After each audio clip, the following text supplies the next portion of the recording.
It might help if I unmuted my microphone. What's good now, the peoples? See, this is...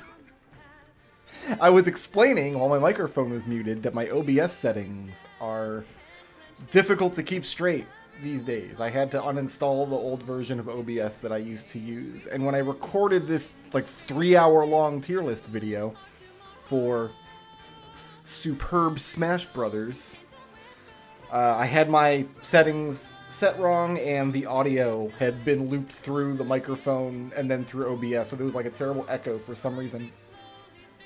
I wrote a checklist of everything I need to do to switch OBS back and forth between the few different things that I use it for, and for some reason I just missed an audio button. So, instead of just re-recording the whole thing, I figured I might as well just do a stream out of it. Because I guess I organized my thoughts by recording it the first time. Anyway. So, the first thing I did... By the way, this song is, like, incredibly stupid, but also really great, right? So the first thing I realized when I was going to redo this tier list is that I was going to have to add, like, an SS and an FF tier. Like, the method I was using to organize these characters kept wanting to send characters, like, way off the top of the chart or way down the bottom. So I think, like, having, like, a big heaven level and then like the depths of hell level. Let me know if the audio needs changing in either direction. I spent some time and actually organized like character themes, so we should have all the character themes in order and everything. It should be a good time. But I need to move my OBS window aside. So okay, let me use Mario here to kind of organize my thoughts. Here's how the tier list is going to work. I have 3 criteria for what makes a good Super Smash Bros. Character. I don't actually know how to play this game. I'm not good at it. There was a time 20 years ago when I was like kind of good at Melee. Yeah, no, I'm terrible at Super Smash Bros. This isn't going to be like a gameplay tier list because I don't actually know who the best characters are. And I really don't care. For me, Super Smash Bros. Is like a one-player game. It occurs to me that I'm going to have to keep switching the playlist back and forth if I talk too long and a character's theme runs out. So we might not keep it aligned on the proper character the whole time. We'll have to see how it goes. But okay, if I'm not judging by like what character is actually the best. Here, while I'm explaining this, we'll go back to... There, we'll go back to this, the terrible and awesome theme song. I legitimately love this horrible idiot song. So, okay, 3 criteria in order of importance. Like, number 1, a character is good if they're just fun to play as. For me, Smash Brothers is fundamentally a one-player game. I like playing the World of Light mode. I like playing, like, the arcade modes and stuff. I like just going in and futzing around with spirits. So if a character's just fun to play, like, if they have a fun moveset and they feel like they're kind of unique, like, there's a reason to pick them off the menu, that counts for a lot. So... that's going to be the first criteria, and that can land a character anywhere between A and D. Like Mario here, I don't really find the Mario moveset that fun, so like I probably wouldn't put him in A to start with. But whether a character is fun to play like determines their starting spot on this tier list, and that can be anywhere between A and D. But there are other considerations, like Super Smash Brothers is a nostalgia game, and I have like a connection with a lot of these characters, and there are other characters that I don't care about at all. Some of that connection comes from previous games that I had played. Well, like Mario, I've played every Mario game ever. Versus like some of these Fire Emblem kids, I literally had to Google what Fire Emblem game they were from to try to pick appropriate theme music for them for this video.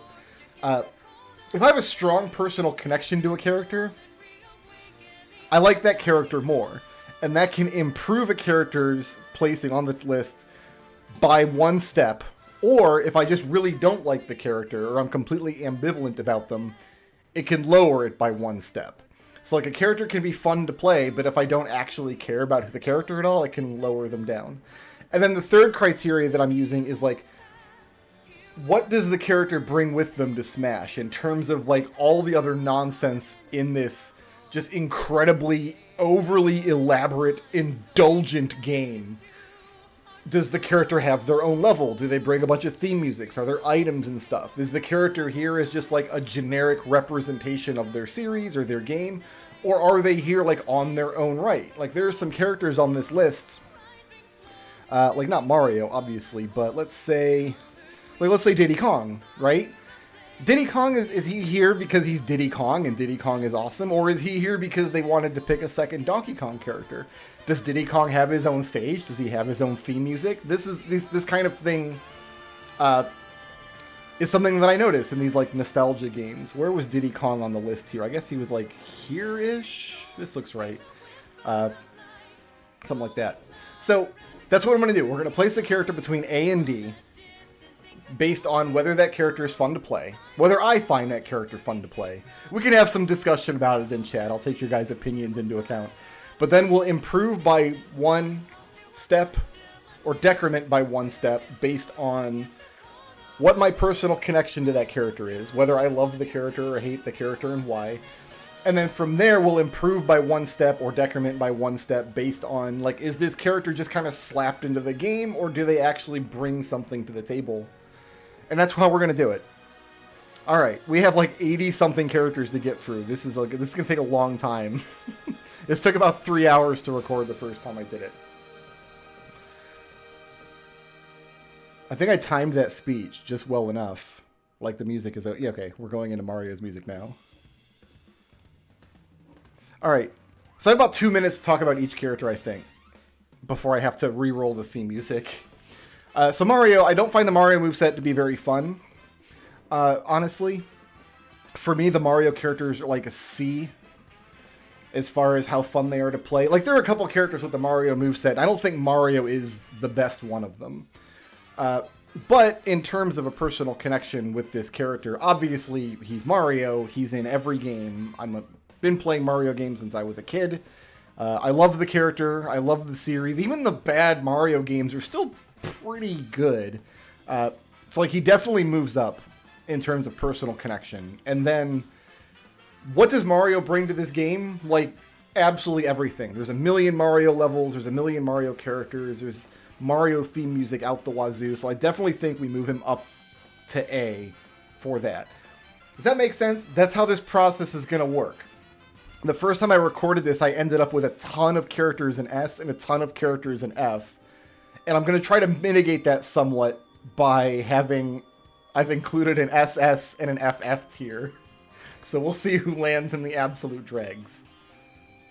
Alright, I think, so that's how it's going to work. Mario started out as a C, because is he fun to play. He moved up to B because of a personal connection, and then he moves up to A because he brings absolutely everything. He's the main Mario character in the game.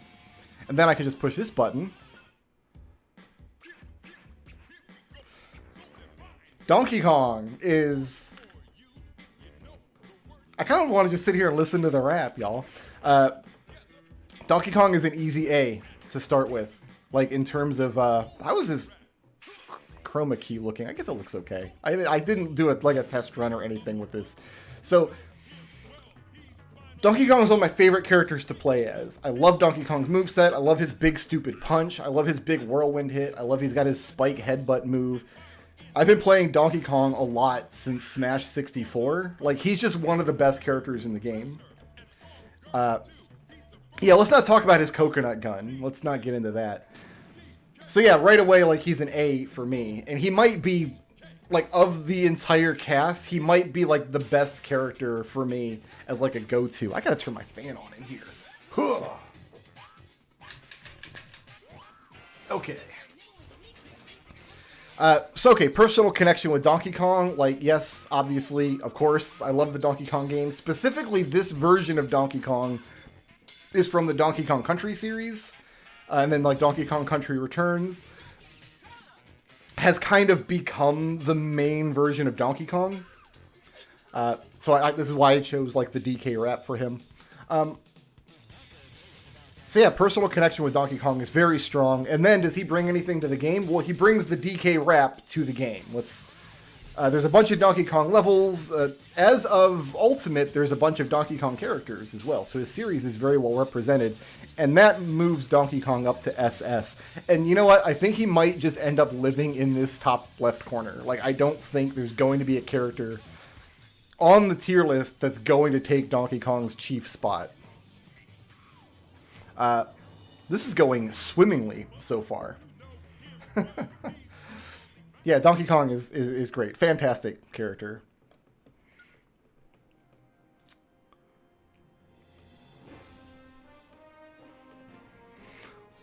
Lonk.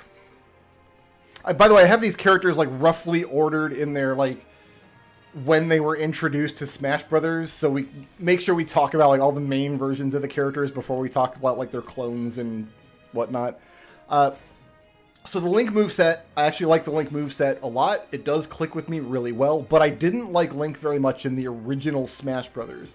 I didn't like playing as Link a lot until Melee, and then especially Brawl with Young and Toon Link. So the main Link moveset, for me, I don't think I would raise him higher than a B, but he is a good B. Link has his bombs and boomerangs and bows, so he's like a lot of ranged options, which I really like in a Smash character, which is weird because I also place Donkey Kong so high and he's just straight up melee, and I'm already contradicting myself. So yeah, like Link's moveset, he's not my favorite Link, but he is a Link, so we can put him there. But personal connection to Link, like, this isn't Link, you know what I mean? Like, this isn't like just the main, like all-encompassing Link. In Ultimate, this is specifically the Breath of the Wild Link. And even if you, like, there are alternate costumes and stuff. You can put him in, like, his standard green and brown Hyrule tunic.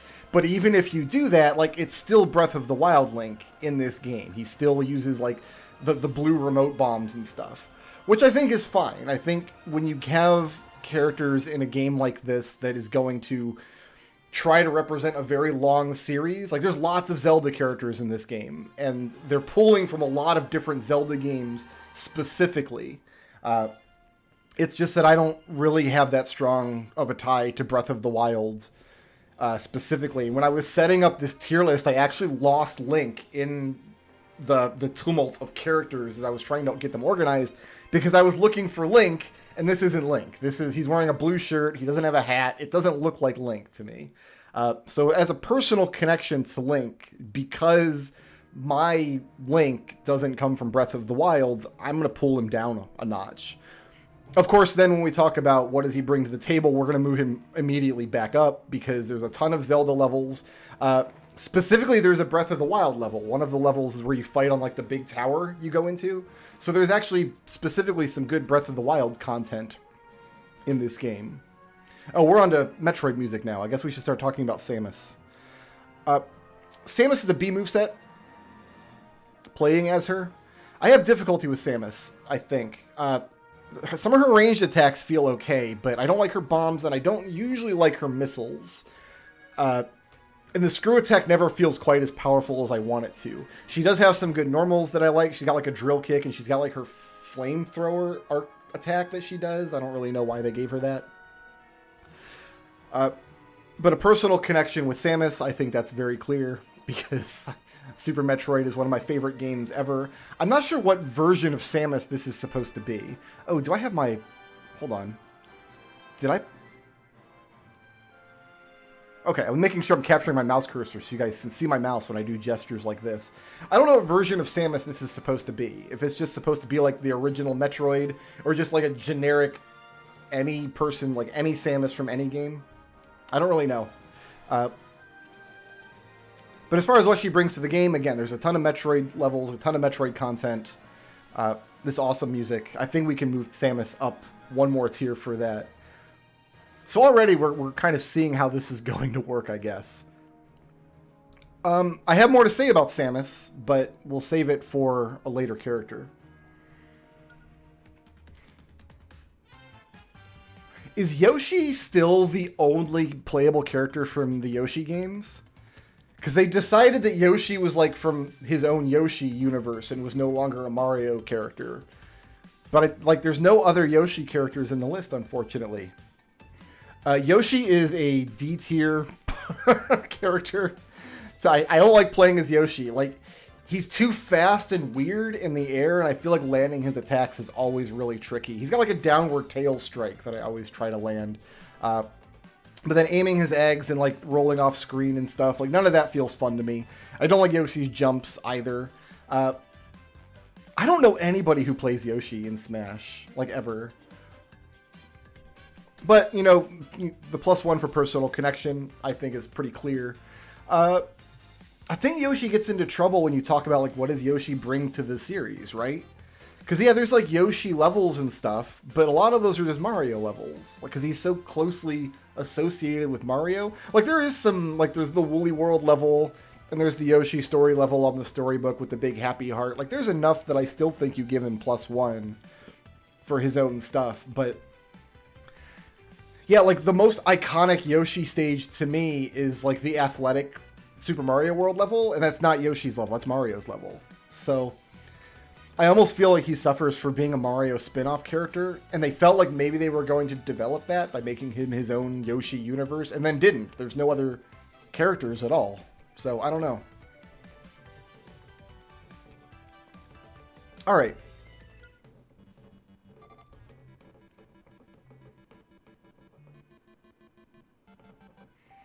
Kirbo's an A-tier character. Kirbo is my favorite character in Smash 64. I played him almost exclusively. I used him a lot in Melee. And I still, like, I feel really comfortable with his moveset. His moveset has not changed very much over the years. And I'm still super comfortable with the Kirby moveset, even though there are other characters in Ultimate that I like more. Personal connection with Kirby. This is because I only like a couple of the Kirby games, you know? Like, every Kirby game I played is fine, but there's only a couple for me that I really, really enjoy. Like, Kirby Adventure on the NES is probably the standout for me. Most of my personal connection with this character, I would say, honestly comes from Super Smash Bros., and I'm going to give him the point for that. Move him up one. And then what does he bring to the... like, there's a ton of stuff in Kirby. In Smash Brothers. There's a ton of Kirby levels. A lot of the items, like all his star items and things. So I definitely think you give Kirby the point for that. He's almost like the main character of Smash. Because Smash for years was developed by HAL Labs, wasn't it? Who are the developers for Kirby? I think it's Namco Bandai now, but it was HAL Labs for 64 and I want to say Melee. And then Kirby, I think you start as Kirby in World of Light, don't you? Like, when you start the game, all the characters are, like, dead or turned into spirits, except for Kirby. So, yeah, like, Kirby is clearly some of the, like, the developer's favorite. He's, like, kind of the quintessential Smash character. To the point, like, you even fight some of the Smash bosses in these Kirby games. Like, it's Kirby for DS or something. I think you fight the Master Hand as a boss. Some of these characters are like that. Some of these characters, I think, are more connected to Smash than their own thing. And I think Kirby gets the best of both worlds. I have no problem with Kirby landing in Double S. The question then becomes, do I put Kirby ahead of or behind Donkey Kong? I guess we should do that for this B tier as well. You know what? I'm going to break these ties within a tier. There's a mode in Smash Ultimate called Smashdown mode. You can't play it online, which is awful. I don't know why, but it's really fun if you ever get the chance to play it locally. The idea is you're playing matches, versus matches, in a series of them. And at the end, whoever wins the most matches wins the whole Smashdown. But each character off the roster can only be selected once. So, like, if you select Donkey Kong for the first match and I don't get him, then you've already, like, wasted my best character and I can't use him against you. So I'm going to break the ties within a tier, like, which characters would I pick in Smashdown first? And I think this is appropriate. I think I would go for DK over Kirby in a Smashdown. And I definitely think I would go for Link over Yoshi in a Smashdown. Like, I would try to exhaust all three Links, I think. Alright. Fox McCloud is an A-tier character for me. I played Fox McCloud in Melee a lot. He was one of my mains right after, like, I think I probably played more Fox than Kirby. Honestly. So Fox is a really interesting character in Smash Brothers because Fox is one of those characters who's defined more by his Smash appearances than in his games, right? Because they put him in these games and they're like, oh, well, okay, We're not going to have like a spaceship fly in and like the guy you control an R-Wing in the fight. So we have to invent a moveset for Fox McCloud. And that moveset is extremely iconic now. Like, a lot of people associate Fox with that moveset and with his voice clips from Smash Brothers over his own games, which haven't been like super well received over the years, I think is fair to say. So Smash kind of shaped this character in a lot of ways. There was one game on the GameCube, Star Fox Adventures, where you weren't in an R-Wing. You were like running around this like Zelda world. And I like that game, but no other human being does. So as far as a personal connection with Fox, again, this is a character I almost exclusively know from Smash Brothers, but I played him a lot. I love his moveset. So I'm going to give him the +1 for Smash Brothers, even though I don't like the Star Fox games. I do own the first Star Fox on SNES. I've got the cartridge over here. But yeah, I have a very strong personal connection to Fox, and I'm really comfortable using that moveset. And then what does he bring to the table? Like, a lot. There's a bunch of Star Fox music. There's a bunch of Star Fox levels. Can't you, like, chit-chat with... there's one level where you can, like, chit-chat with Slippy Toad and Peppy Hair if you do a certain button combo. I think that was in Melee. You could do that. I'm not sure if that's an Ultimate or not. So yeah, I think you give him the +1 for that as well. And I think I would take Fox over Kirby in a Smashdown. No, I wouldn't. In a Smashdown, I would take Kirby and just try to use it Rock Attack against you, I think, repeatedly. Sounds like we're on to Pikachu now. Okay. I think Pikachu is a C for me to start with. I think it's fair to say. Yeah, I have a hard time with Pikachu's moveset. So Pikachu has one move where like he calls lightning down from the sky in this like lightning blast, right? And it doesn't connect if you've got a ceiling over your head.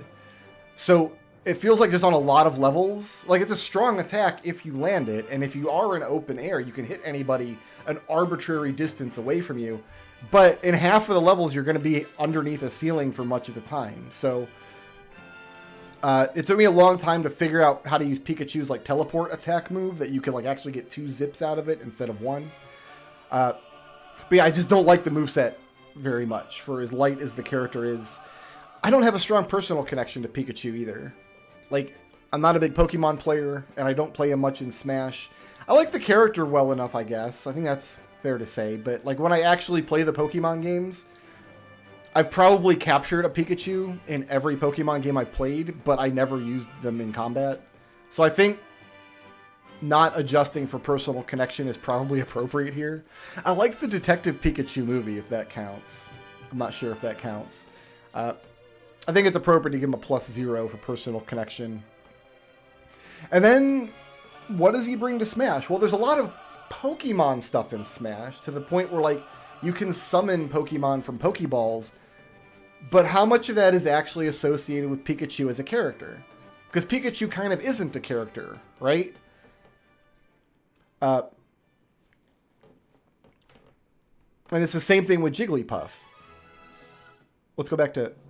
There we go. Go back to Pikachu's music here. So, I'm going to give Pikachu a -1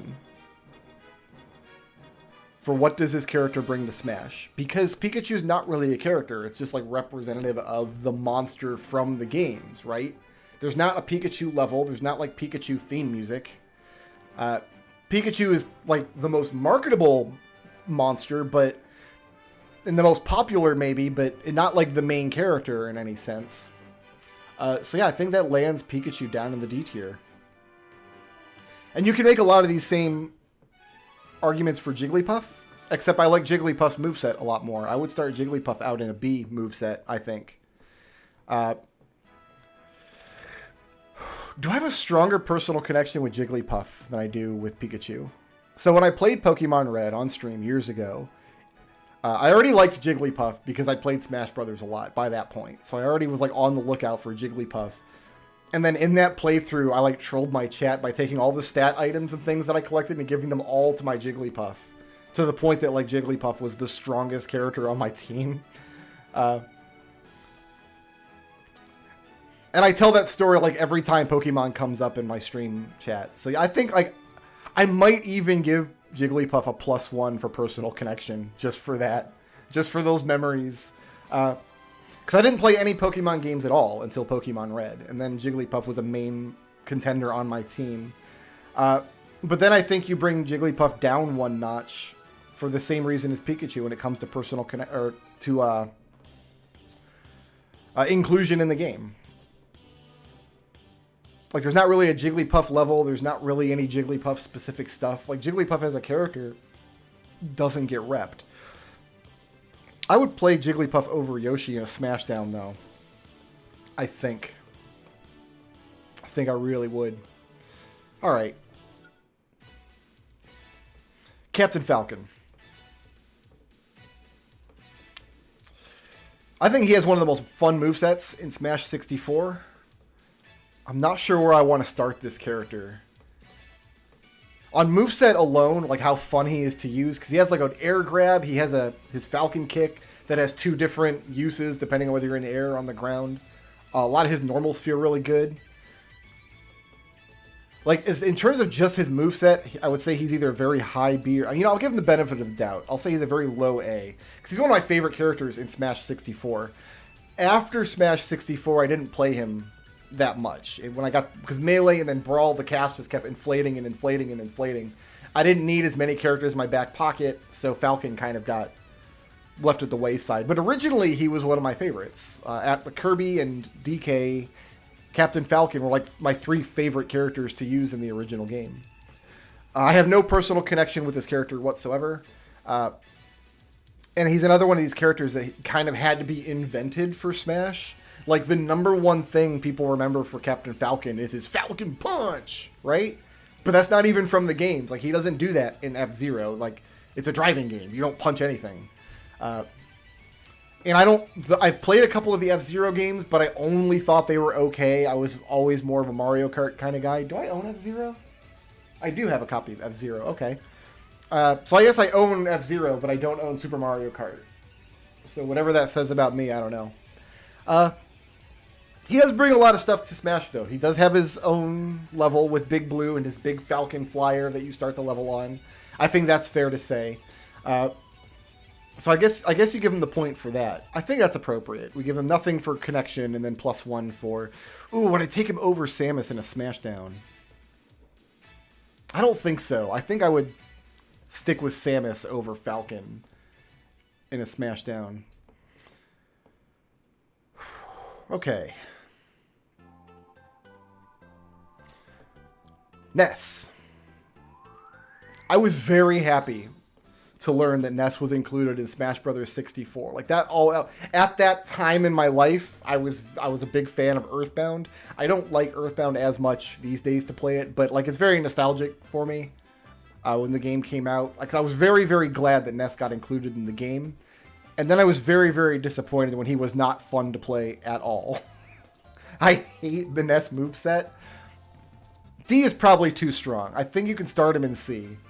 Because, like, the character gets just PK Fire spam, right? Like, that's always effective. If you take center stage, you just spam PK Fire, like, what are they going to do? But I don't like his recovery. I don't like his weird, like, floaty, backward, flippy jump. I don't like any of that about the character. And I have difficulty landing any of his other specials. So, I don't know how many times I've knocked off the stage as Ness and then not been able to recover because I'm trying to, like, frantically steer that lightning bolt into my butt, and then I miss, and then I just watch myself slow fall off the stage, unable to do anything. But I think the PK Fire spam, I think I can... Like, I could take him into a one-player mode in Ultimate and spam PK Fire and get some work done. I don't really have a strong personal connection with Ness. That's weird to say, considering, like, my internet handle after all these years is still from Earthbound. But...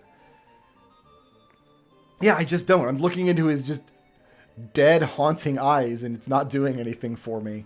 I've played Earthbound on the channel, and I played it a lot back in the day, but like I feel my connection with Ness has slipped over the years. I think I'm going to leave him alone. But as for what he brings to Smash, I think there's quite a lot. Like, he's got a bunch of levels and stuff. Not originally. He was a secret character in 64, but in Melee, he's got his own level, he's got his own music, that kind of stuff. I think you give him +1 for that. And I would take him over Yoshi in a Smashdown.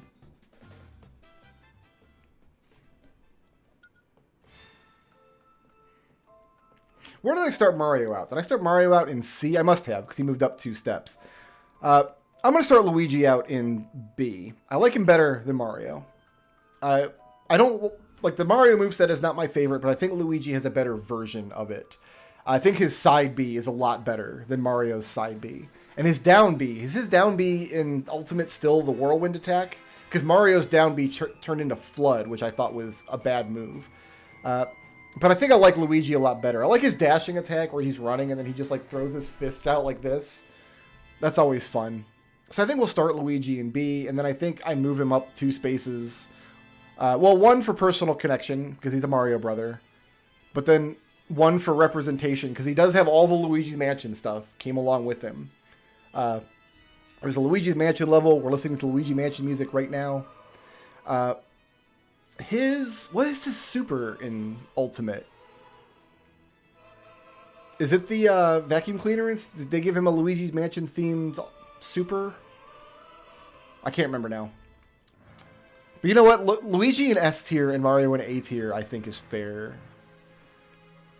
I wouldn't pick Luigi over Falcon, though, in a Smashdown.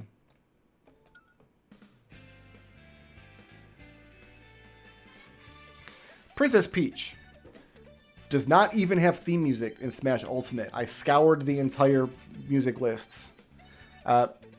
She starts out as an A because I love her moveset. She's just really fun to play.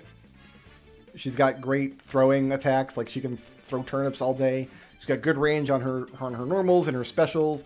She's got the Peach butt bomb, which is just always fun. Yeah, I think the Peach moveset is a lot of fun to play. No difficulties for me there.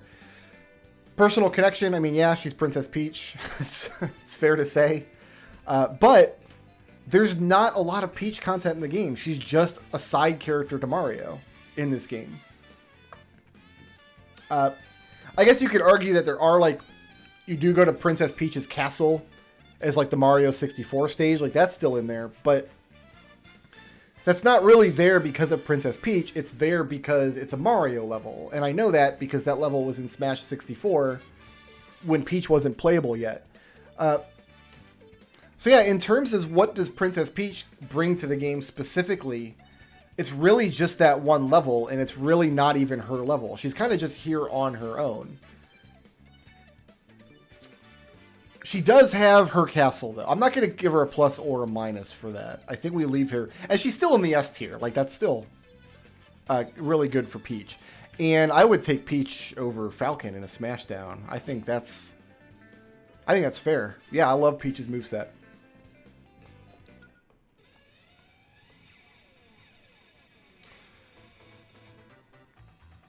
Bowser. Okay, so Bowser in Melee would have been an easy D for me. And I would only put him in D grudgingly because I won't allow myself to start him out in F. Bowser was awful in Melee. Do you guys remember? Like, he was so slow. Like, half of the cast could just get him in this pattern where they're hitting him with projectiles. And then when he started to get close, they just, like, triple jump to the other side of the stage. And then Bowser's got to turn around and start the hour-long slog back. Unplayable in Melee. I was really bummed. But in future Smash games, like, they made him faster and more aggressive, and I actually think he feels pretty good now. I think I would start him out in B for Bowser in Ultimate, the Ultimate version of him. I have difficulty with his moveset. He is still really big and slow, and I usually like the big slow guys in fighting games, but not really in Smash. Doesn't jive with me, but he is really aggressive. His hits feel really good when you land them. So yeah, I think starting him out as a B moveset. And then a personal connection with Bowser. I do have one. He's obviously Bowser. So we'll move him up again. But then here's the thing. There's no Bowser's castle level in Smash Ultimate. I looked. There's no, like, lava castle at, like, 8-4 level. Anywhere. There's 90 playable levels in this game, and Bowser doesn't have one. So that's rough, man. The one thing Bowser does have going for him is, like, when any of the Mario characters win a fight, it plays, like, the Mario end of level music. And Bowser's version is like a metal version, like a guitar version, which is cute. That's like the only thing he has. I think I've got to bring him down one for... There really needs to be a Bowser's Castle level in this game. And there's not. And that's rough. I would take Bowser over Jigglypuff, though, in a Smashdown. I think that's fair to say. Alright, I'm tired of talking about Bowser now. Okay. This is going to take you guys on a journey.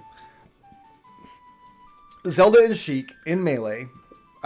Conceptually, one of my favorite characters. I did not play her very much because her moveset... Again, she just wasn't one of my top 3 favorite movesets, so why pick her very often? But what I liked... So she had a moveset where she would transform into Sheik and back, right? Which is what she does in Ocarina of Time. Ocarina of Time being the newest mainline Zelda game at the point where Smash Melee came out. Okay.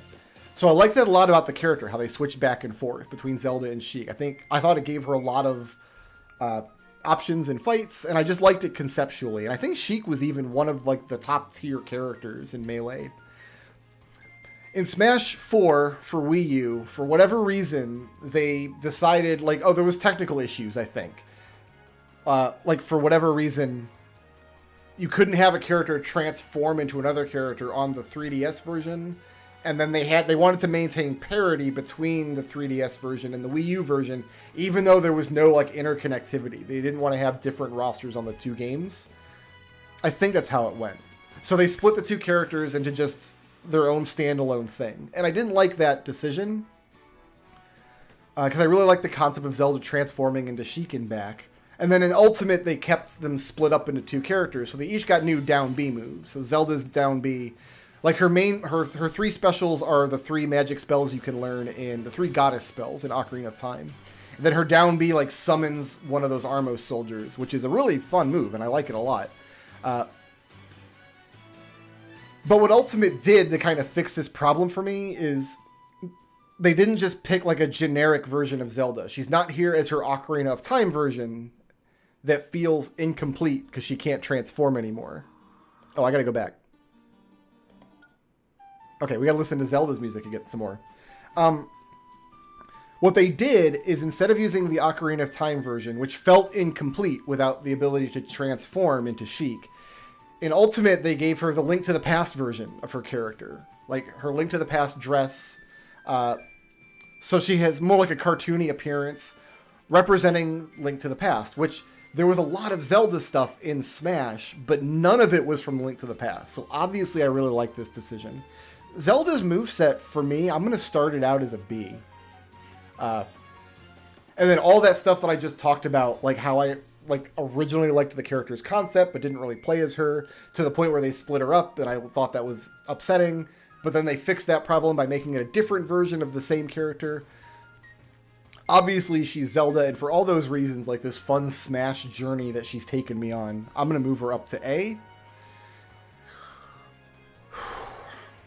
What does she bring to Smash, though, other than just being herself? Again, there's a Hyrule Castle level, right? But it's not really Zelda's level. It was in the game before Zelda was introduced as a character.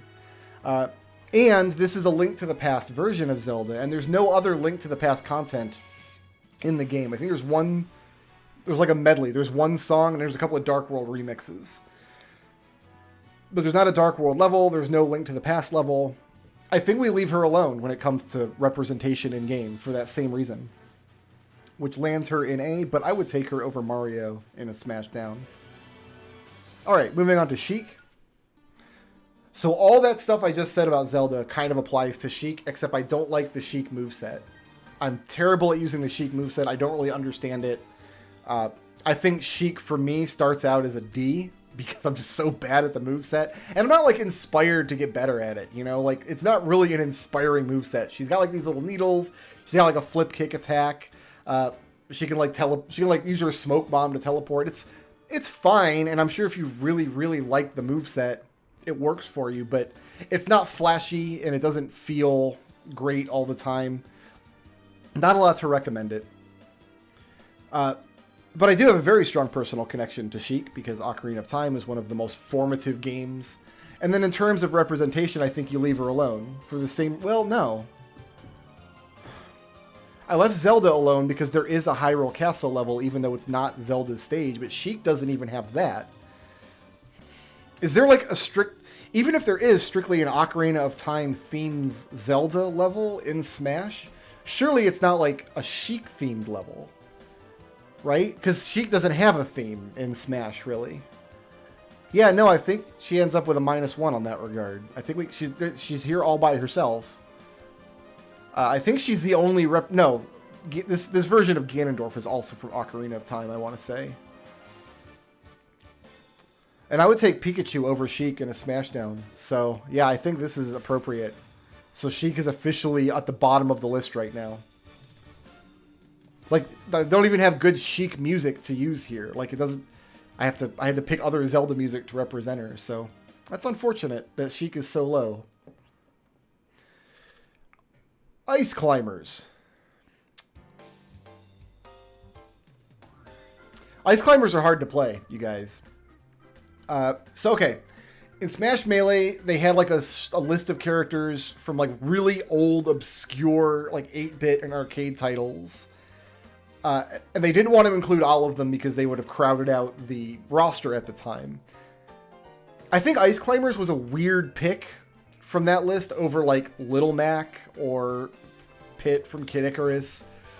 But I think it was the right choice in retrospect because the Ice Climbers are such a unique character. I think the Ice Climber moveset is really good, actually. It feels really good. The specials all make a lot of sense. They've got that cool twisty move. They can turn you into an ice block. All their hammer attacks are a lot of fun. It is a crap game, for sure. The actual Ice Climber game. So, like, I would start out by saying Ice Climber is a B moveset, but I'm going to knock it down to a C moveset. Because if the two characters ever get separated, the character you control is now so weak that you might as well not be playing the game anymore. You know what I mean? So, like, if your partner dies, gets knocked off the stage, or if they just get knocked across the level and you're, like, split up now, all they're going to do is, like, try to reach you again. And in that time, your opponent can just kill them and there's nothing you can do about it. And then once they're killed, you're a very ineffective version of your same moveset. So I do like the core moveset a lot, but the mechanic of having two characters getting split up always seems to screw me. So I'm going to start them out in C. I have no personal connection to this character. And yeah, like Lord Enigma says in the chat, man, Ice Climber for NES is a rough game. It's really bad. If you've never played it, like try to think of how bad could it possibly be. Like, in your head, build a mental image of like, how bad could this game really be? And then try playing it, and I guarantee it'll be worse than what you're expecting. It's pretty bad. But, you know, there's a lot of Ice Climber stuff in the game, or there's enough Ice Climber stuff in the game when you consider how obscure this character is. There is an appropriate amount of Ice Climber stuff in the game, considering Ice Climbers are here representing themselves. So there's Ice Climber levels, there's Ice Climber music. I think you get freezies as items. So I'm going to move them back up to B for that. I would take Ice Climbers over Ness, I think. So like middle of B tier here. That seems okay to me. Ice Climbers were also left out of Smash 4 for 3DS and Wii U because they're like, we can't have a character for technical limitations. I thought it was a travesty when those characters were left out of that game. That was such a shame. Even though Duck Hunt is still in that game. Like, that's two characters in one, but...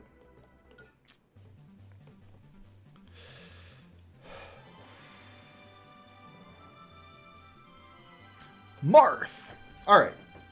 So, I think in fighting games, some movesets are worth exploring in a lot of different directions. Like if you play Street Fighter, the standard Shoto moveset with like the uppercut and the fireball and the spinning kick, like that moveset can get explored a lot of different ways by a lot of different characters. In Smash Brothers, I think Marth has that kind of moveset. His sword moveset is such a really good basis that conceptually I think it's worth exploring in a few different directions. I'm okay with there being Marth and then a couple different clones or like offshoots of Marth in the game. That's not my problem with Fire Emblem characters, as we'll see. Marth's moveset.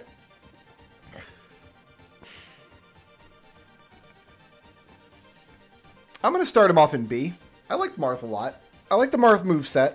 And of all the characters that use Marth's moveset, I think I like Marth not quite the best, but I did play him a lot in Melee, and my favorite Marth clone isn't in Melee. So in Melee, I just use Marth if I want to use a sword guy.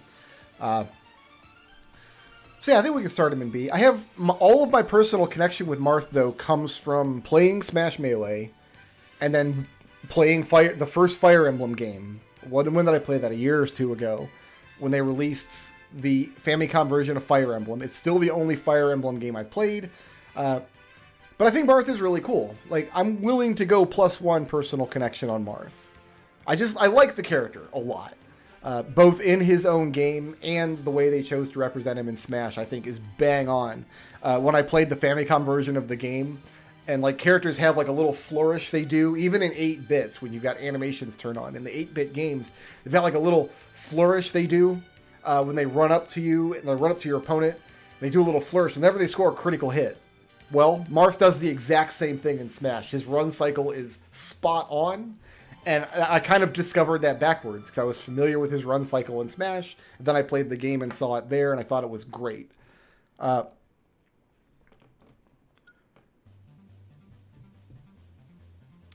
This is where my ignorance of Fire Emblem is going to start to show, and I'm going to blame the game for that. I'm going to hold it against these characters, because I am not really sure that, like,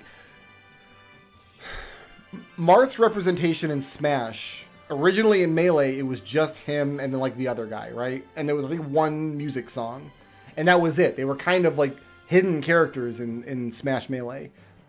They released a Fire Emblem scene, a stage in Brawl, but I don't think it was specifically, like, a single place in any of the Fire Emblem games. I think it was supposed to be, like, a generic Castle Siege level.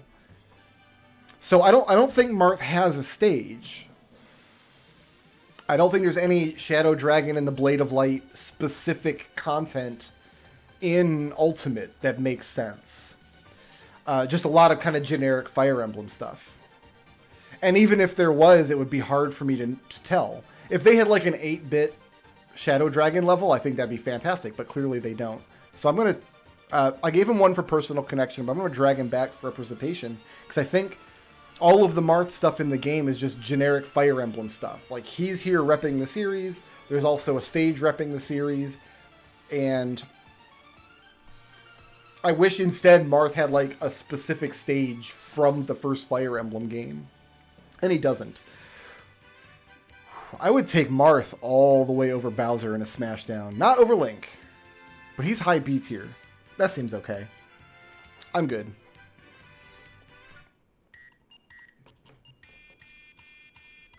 Mr. Game & Crotch. Is Mr. Game & Watch everybody else's favorite character? How can you not love this character?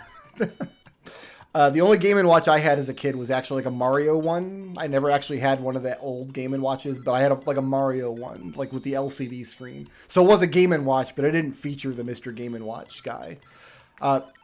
Game & Watch's moveset, I think, is fine. I'm okay. He's got any character with like a down stab, immediately good for me. And he does. He drops his key downward. A lot of his moves feel really good. He's got that annoying bell taunt that we used to use back in the day. We played Smash Melee. There was one kid in our gaming group that was like totally humorless, and he took every game like way too seriously. And it was really fun to play Melee against him, and you could beat him with Game & Watch and then ring the bell, and he'd get real mad. It was funny. Yeah, the moveset's fine. I like the arc on his like sausage move when he's flipping stuff out of the pan. And then if people actually do close in on you and hit them with the pan, then I think it lights them on fire, which is definitely a plus. I do have a personal connection with this character. We had so much fun playing him in Melee back in the day. As a Smash Brothers character, predominantly. I think this is fair to say. He didn't get his own level and stuff until Brawl. If this was a Smash Melee tier list, I would have to give him -1 for representation. But he got his own Game & Watch level in Brawl. And we're listening to the Game & Watch music now, so I think you give him +1 for representation. Ooh, where would I play him in a Smashdown? Probably over Luigi, but not over Captain Falcon. Yeah, I would. Who am I kidding? Game & Watch is an S tier character. Come at me. Mewtwo. I hate playing Mewtwo. I probably have less time in Mewtwo than any of the other Melee characters back in the day. Simply because I think we unlocked Mewtwo last, and none of us cared much about Pokemon. Yeah, I don't like the moveset. I can't actually speak to it much. I know he's got like a Shadow Ball attack, and like the jumps feel really floaty, kind of like Ness. What else to the character? He has a move where, like, if he hits you with it, it spins you around, and then he attacks your back. Am I misremembering that? Did Game & Watch have a flat zone level in Melee? Are you sure? Hold on. I'm gonna have Google confirm that. He does. Okay. I remember the stage now. I immediately remember this stage. You're absolutely right.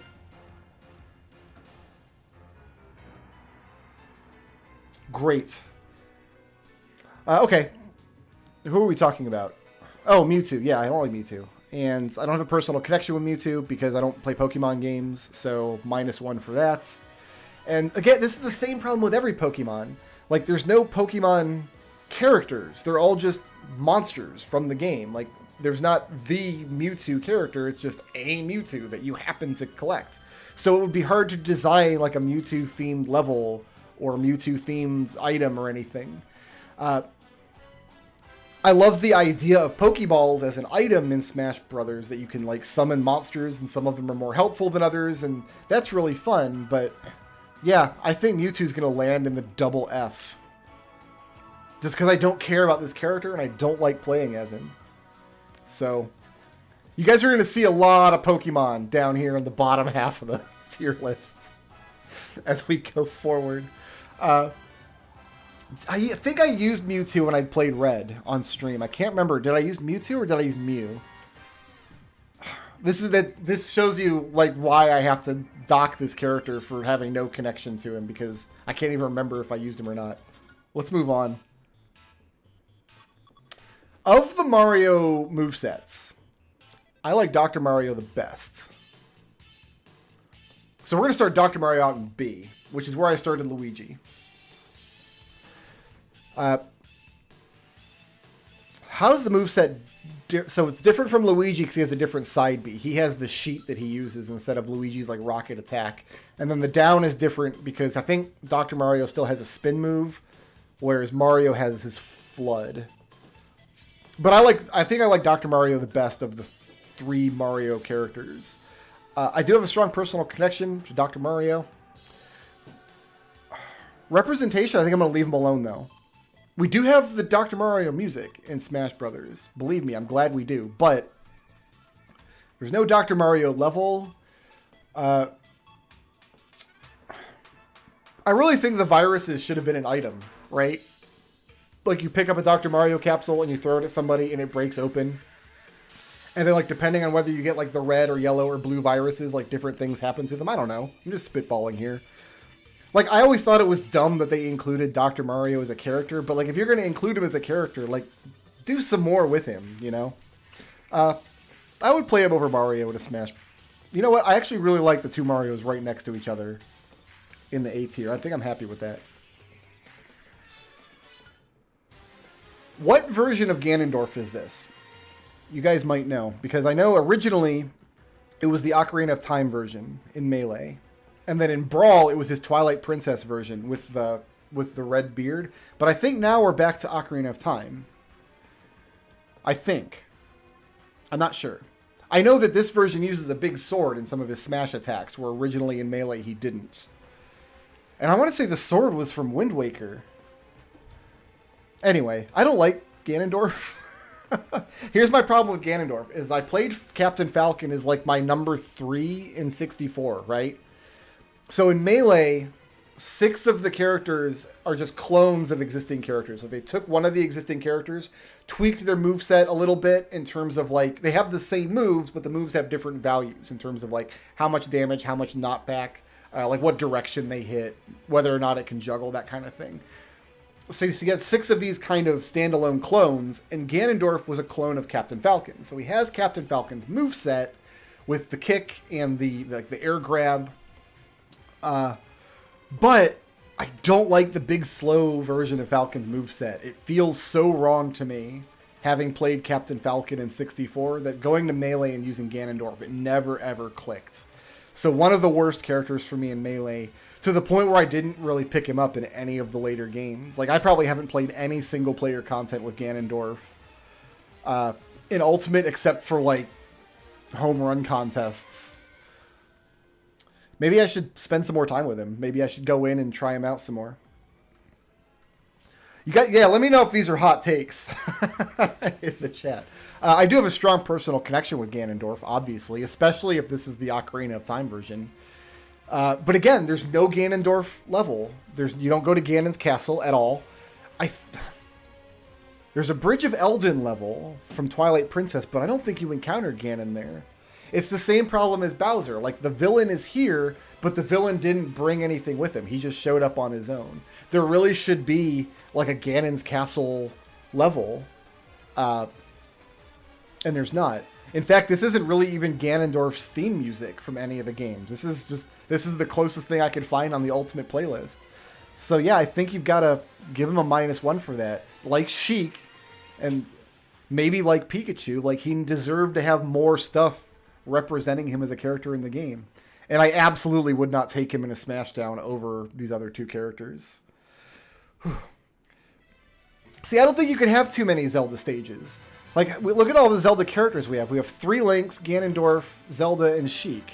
Like, it's already a lot of characters. And there's already a ton of Zelda levels. There's a train level, there's a boat level, there's the Bridge of Eldin, there's, I think, 2 versions of Hyrule Castle, there's the big tower level from Breath of the Wild. Like, instead of having 2 versions of Hyrule Castle, or maybe even keep 2 versions of Hyrule Castle, but, like, set them in Ocarina of Time before and after the fall of Hyrule. So one of the Hyrule Castle levels is specifically for Zelda, and then the other version of Hyrule Castle is specifically for Ganondorf. Like, I don't know, like, but they didn't do that. They didn't give Zelda her own level. They didn't give Ganondorf his own level either. You know what? I'm happy with Ganondorf in the D tier. I'm okay with that. T-Hawk? Oh, yeah, T-Hawk would be top tier. I forgot to put T-Hawk on the list, though. Falco. Yes. Immediate yes. I played so much Falco in Melee.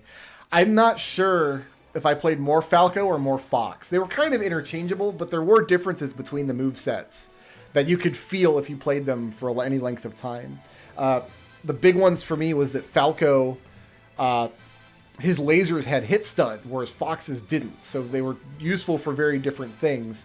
And then Falco, his drill kick had different properties that I liked. Like, it could be done lower to the ground, almost as a standing attack instead of a jumping attack.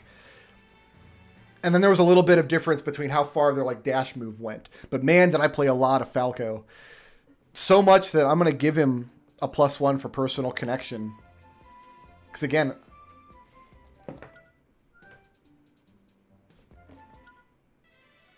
we got ahead of ourselves in music. I'm sorry. We're back on Falco. But there's... Again, he's from a game that you really can't have, like, a Falco level, right? There's not really a sense of Falco being a character in the Star Fox games other than just being your wingman in the levels. So there's not really a way you can represent any individual character outside of just Fox, I would think. So I think you give Falco the -1 for that. He is kind of here all on his own. He doesn't have any other stuff representing him. That still puts him in A tier. I'm still happy with him in A tier. I would take him over all these characters, like high A tier. The only thing holding Falco back is, like, I don't even know if this is, like, theme music is appropriate for Falco. Falco doesn't have theme music in his games. It's hard to represent him as a character other than just drawing him on the screen. And his moveset isn't... Again, they had to invent a moveset for Fox in Smash. He didn't come into the game with a moveset the way that Link or Samus did. And then Falco was just kind of aping off of Fox in that regard. I still love the character, though. Does he have a special... How did the special taunts work in Melee? This might be important information if you can jog my memory, because it might bring him back up to S tier. Because I remember you could like get on the codec, on this like the Star Fox codec, and like talk to Slippy and Peppy with Fox and Falco on the Star Fox level, but I don't really remember how it worked. I have to start Falco's music over a third time. You know what? Yeah, I think. Can you still do that in Ultimate though? That's the question. Can you still do that in Ultimate?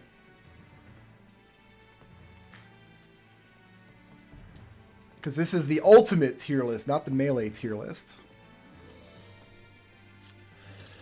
I think he might have to sit at the top of A. I'm going to leave him there, and we're going to move on.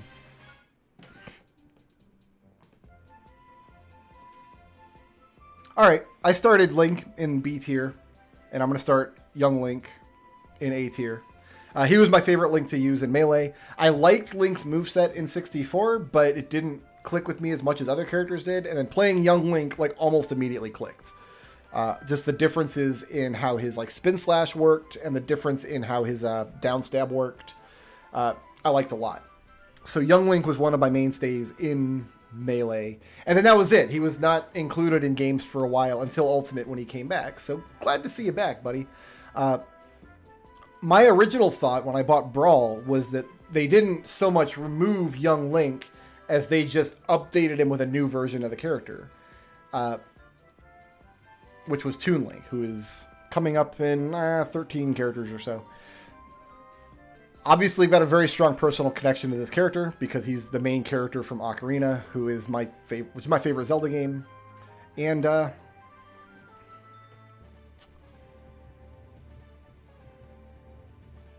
I'm trying to think, is there a specific level? I'm going to have to bring up a list of like the Ultimate levels, aren't I? Is there a specific level, a specific stage in Ultimate that is from Ocarina of Time? Or are there only kind of generic Zelda stages that could be from anything? Let's see here. Yeah, I found the wiki here. We'll sort by universe. This is going to determine a lot of different things for some of these characters.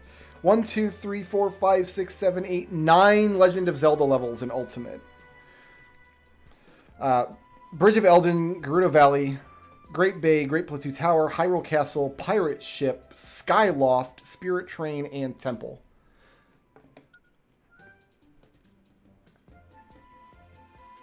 So Gerudo Valley is specifically from Ocarina of Time. That's not a location that gets used in some of the other games. Like, yeah, Hyrule Castle 64, like that level is in Ultimate, but I never associated that level with Ocarina. Even back in the N64 days, I always thought of it more of like just a generic Zelda stage. On the strength of Gerudo Valley.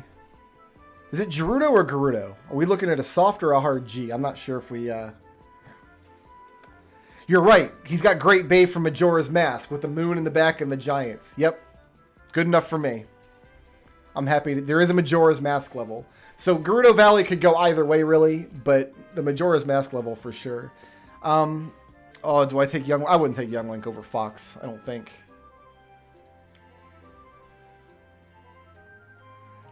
Yeah, good call. I'm going to have to reference this list of levels on my laptop over here as we go. You know what? I'm happy with this double S tier so far. This is looking real nice to me. All right, moving on. I'm going to end up just breezing through a lot of these Pokemon. I think Pichu is a dumb character. The moveset's even worse than Pikachu, honestly.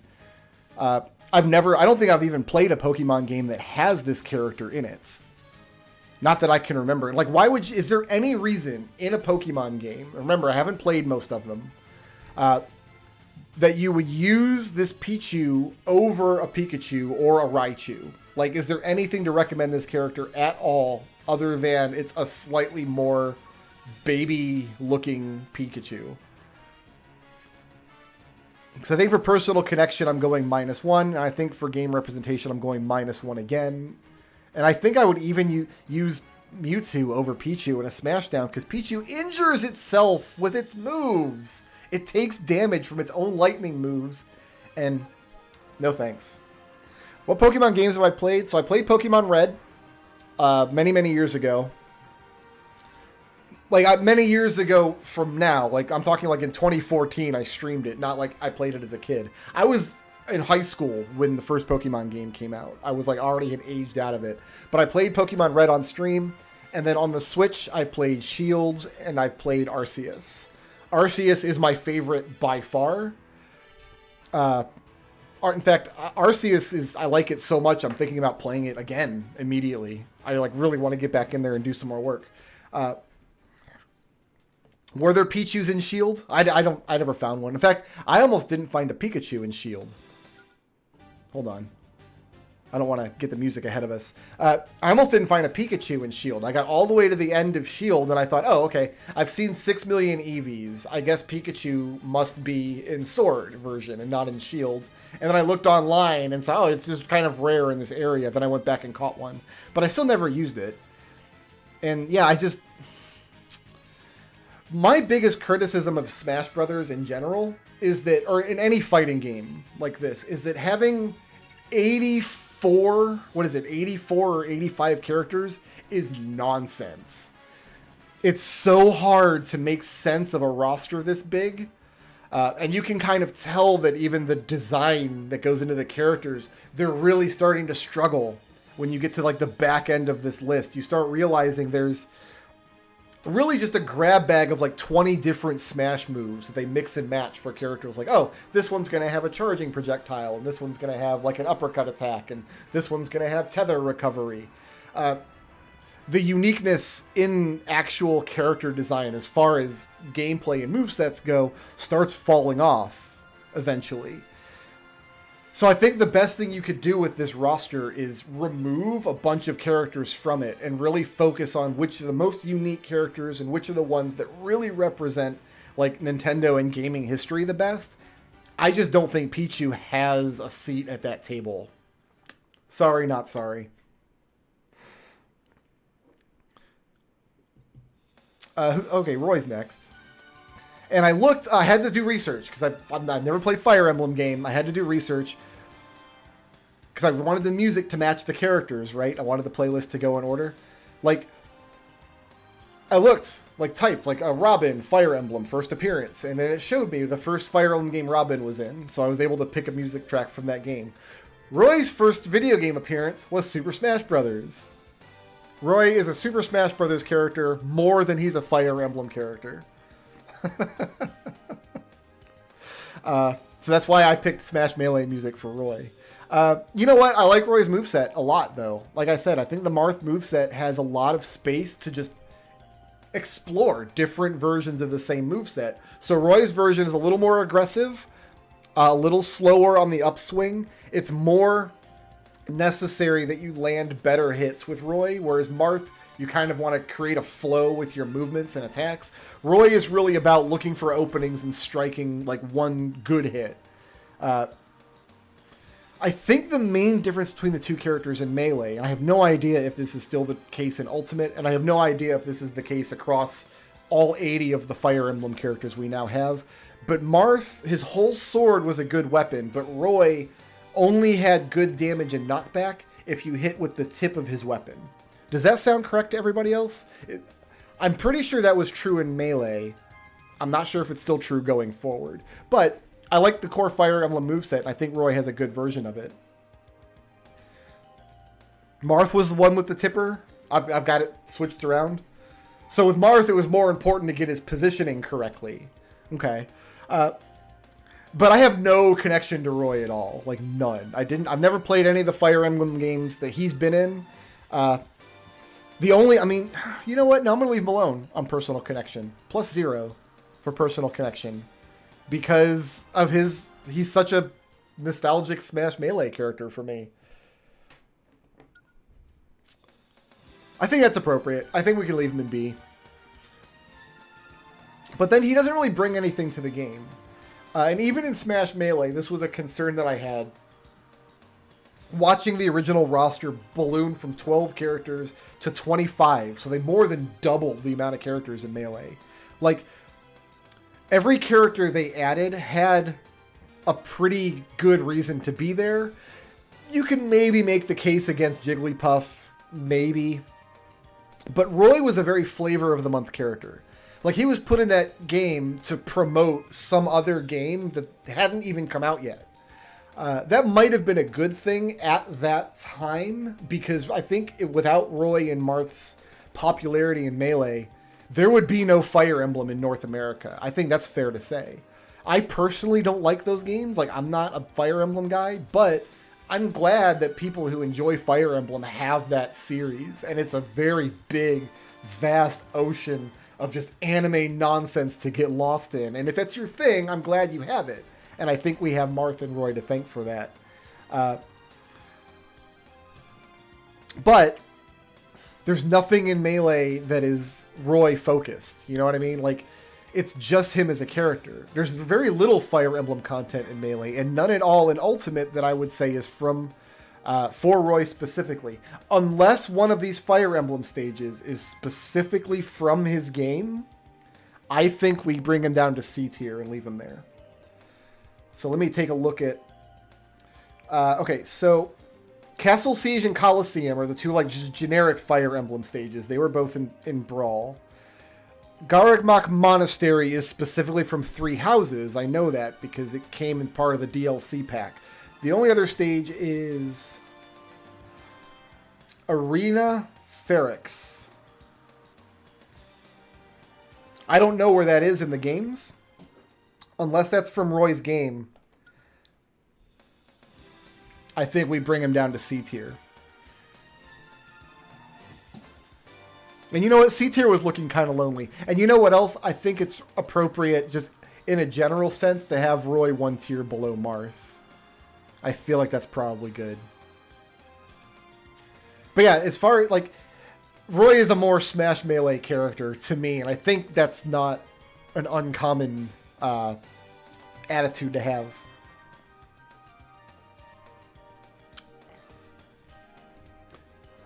What is from Awakening? The Arena? The Arena Ferrix? Let me read this thing here. So this was a stage from the 3DS version. Lucina is fought here. Lucina and Chrom. So this is from Lucina and Chrom's game.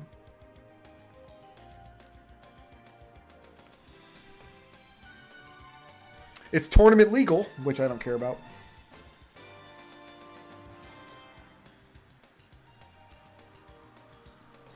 Okay, here, the origin. This might be interesting. Well, is this... This is Lucina and Chrom's game, though, not Roy's.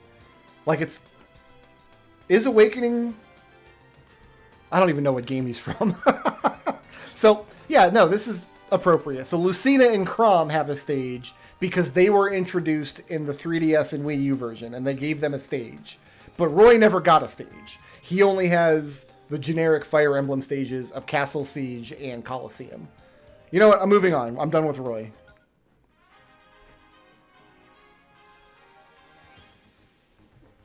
I'm going to start Pit at C. I think his moveset's okay. Just okay. Pit is another character, though, that they kind of had to invent for Smash in some ways. Like, here's how I like to think about it. Okay. Like, think about Link in Smash Brawl, right? Like, he's got a moveset that evolved over many years through Ocarina of Time and then Twilight Princess, and then his version in Brawl reflects that. He has some of his moves from Ocarina and some from Twilight Princess. He was kind of like a greatest hits of all Links.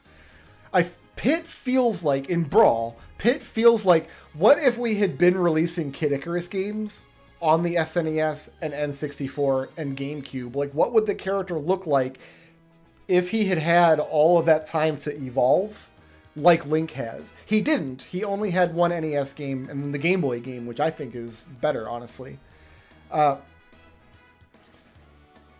But this version of Pit almost feels like, but what if there was Kid Icarus on the N64 and on the GameCube? Eventually, his popularity in Smash did lead to him getting another game, which by all accounts is awful. I don't think I know anybody who has enjoyed playing that game. which was, I think it was a DS or 3DS. I don't even remember now. But yeah, his moveset, I'm going to start him out as a C. I don't have a strong personal connection with the character, but I also don't hate the character. And I definitely think he's got a right to be in Smash because Kid Icarus was one of the classic 8-bit games. So they will leave him alone on personal connection. We'll leave him at C. And then representation, I think you bring him up to B because of all the cool Kid Icarus stuff in the game. All the music, the levels look great. Yeah, I think landing Pit at B is completely fair. Where would I put him in B tier? I think I'd pick him over Bowser. No, I wouldn't pick him over Bowser.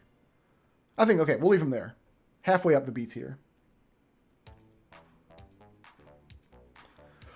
Wario. I don't really know how to use Wario. I think his moveset feels fine, but ideologically, I have to be opposed. Like, I would even start him out as B, really, honestly. His moveset's pretty good. Like, I can get some work done with Wario. I like his move where he, like, eats people and just chomps on them. I like how he can summon a motorcycle and then pick it up and hit you with it. But as part of his moveset, I am completely opposed to farts. I don't think they're funny. I'm not 4 years old. Also, his fart is just a bad move. Like, you can use it, and then you have to wait a while to charge up again, because apparently his gut bacteria need time to recharge. It's all gross. I don't want anything to do with it. So as moveset, I'm going to start him out. He's a B moveset that has a fart in it, so he's moving down to C.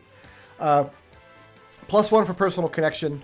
I've never played the WarioWare games, but, I mean, Wario's been in a bunch of games that I have played. Mario Land 2 was his debut. I played him almost exclusively in Mario Kart 64. I loved playing Wario. And there's lots of great WarioWare content in the game, so he's represented quite well. I actually really like a lot of the WarioWare music. Like the Mona Pizza song, I think is fantastic. I sing it in the shower. I think I would play Wario over either of the Marios in the A tier. I think that's appropriate. Wario's big stupid mouth landing in the middle of the A tier. I'm happy with that. Okay, moving on. Alright, I have been very critical of Pokemon characters in Smash Brothers up to now, but I think that the Pokemon Trainer is an inspired character from the standpoint of, like, their just design. The concept of the character switching between 3 kinds of Pokemon. So they weren't able to include the character in that regard in the 3DS and Wii U version. So they just had Charizard, which was probably the strongest of the 3 movesets. I liked Charizard a lot in Brawl. Charizard has a really powerful rock smash attack, where like he headbutts someone while like smashing a rock into them. Without that headbutt rock smash attack, I would not have cleared some of those boss rush challenges in Brawl. I think the only Pokemon Trainer moveset I wouldn't put in the A tier is I'm not really clear on Ivysaur's purpose, but I think the Squirtle moveset is strong, and I think the Charizard moveset is strong. I like them both. And 2 out of 3 ain't bad. I'll start Pokemon Trainer in the A tier as far as moveset goes. Because you can really just pick one Pokemon if you only like playing one of the 3, and then just play that one, right? If you only want to play Squirtle, just pick Squirtle off the menu. If you only want to play Charizard, I don't have a connection to this character. I mean, I almost have a negative connection to this character. Because, okay, like I said, I haven't played a lot of Pokemon games, but in Shield and in Arceus, you start at the game and it like shows you the character portraits, right? Like, are you a boy or a girl? Here's 4 different boys you can be. Here's 4 different girls you can be. In both of those games, I think the boy characters just look really derpy and like bad. And I always end up picking a girl character just because, oh, they're like cute little kids. And the boys look like they're little jerks, and I don't want to be associated with them. But the girls just look like they're happy to be here, and they're going to have fun with their monster friends. So, like, in my head, I have an image of... Here, I can actually find you guys the image of, like, what I think of as a Pokemon trainer that I have a connection to because I spent time with them. A lot of time in Pokemon Shield was the first game I played that had like character customization. So here, I'm going to link you a link to my blog when I played Pokemon Shield many years ago, if you want to see what my Pokemon trainer ended up looking like. Although I don't think her top hat... No, I must have taken this screenshot before she... No, she's wearing her top hat. I can just barely see the outline of it. So that character with a top hat. Like, if I could play that character wearing her top hat in Smash Ultimate, I would say thumbs up for personal connection. But because I can't... Like this... Again, like just like this is Link, but it's not my Link. Like, this is Pokemon Trainer, but it's not my Pokemon Trainer. Also, I didn't use Squirtle or Ivysaur or Charizard at all in any of the Pokemon games I played. No, that's not true, because I played Red. You have to pick one of them. And I picked Squirtle, and I think we ended up putting Squirtle on the shelf as soon as we could. But then representation, this is the only Pokemon character I think you can really make a claim for being really well represented in the game. Like, most of the Pokemon stages... The Pokemon Trainer has a reason to be there. All of the Pokeball items, you can imagine, like, the Pokemon Trainer is the one who brought them and throws them. So I think you get Pokemon Trainer +1 for that, and they land in the A tier at the end. And I would take, specifically Charizard, I would take over Zelda, I would think. This looks correct to me. I'm happy with that. I'm happy with that. But yeah, I didn't have... I guess I do have Pokemon Let's Go. I haven't played it. My wife played it. Maybe if I did, maybe this kid is in that game. Because that's like a remake of the original Pokemon Red and Blue, isn't it? Maybe someday if I play it, my opinion on that part of the character would change. I cannot figure out Olimar's moveset at all. So... Olimar's moveset just like takes too much bookkeeping. Because you got to know whether you have Pikmin out, how many you have out, and what colors they are. And I think they simplified that somewhat from Brawl. Like, I remember in Brawl it was really complicated. Or at least more complicated. And he had tether recovery in Brawl, didn't he? Which wouldn't work if you didn't have enough Pikmin out. And I think that got changed to a helicopter recovery, I think, in Wii U and then in Ultimate. But... I tend to gravitate away from movesets that require any kind of bookkeeping. So, like, Wario's fart move, you can only use it, like, once every 20 seconds. Like, Ice Climbers, you have to keep track of where your partner is, try to defend them. I need a drink. I should have a water, not a soda, but... yeah, Olimar's moveset never clicked with me. Do I have a personal connection with Olimar? I'm happy to say yes. I enjoy Pikmin. The first one I played was Pikmin 2, and I didn't like it at all. I can't remember why now. But later I played it again for GameCube, and then I played Pikmin 3, which didn't start with Olimar. I think Olimar was in that game. Like, I'm happy to give him the +1 for that. And then, of course, there's Pikmin levels, Pikmin music.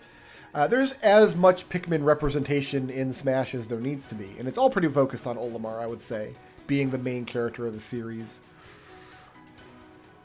I wouldn't pick him very highly in B tier, but I'm happy he's in B tier. That's good with me.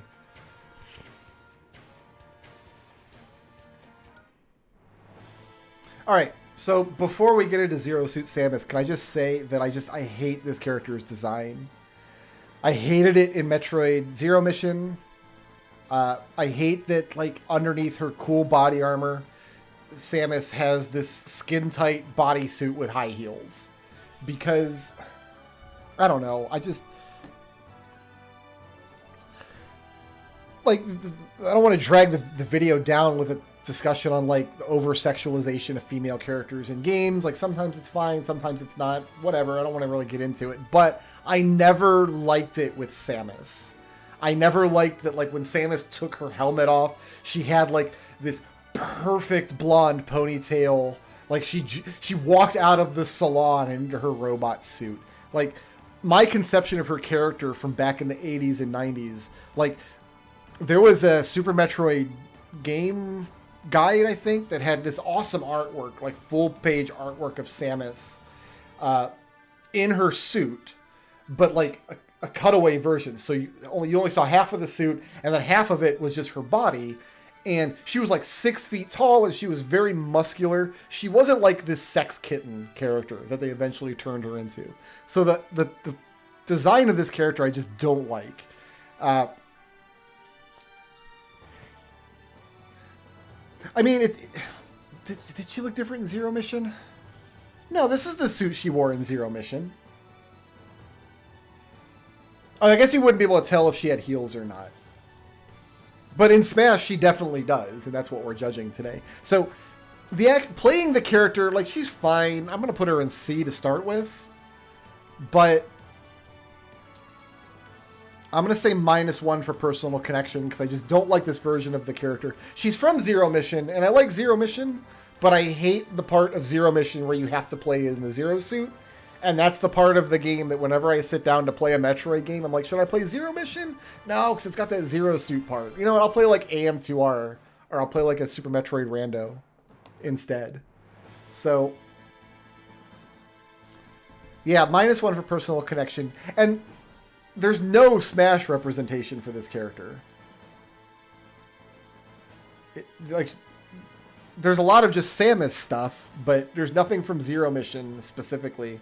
There's not even any Zero Mission music. And really, there couldn't be. Because Zero Mission, again, it's kind of just a remake of the original Metroid. So,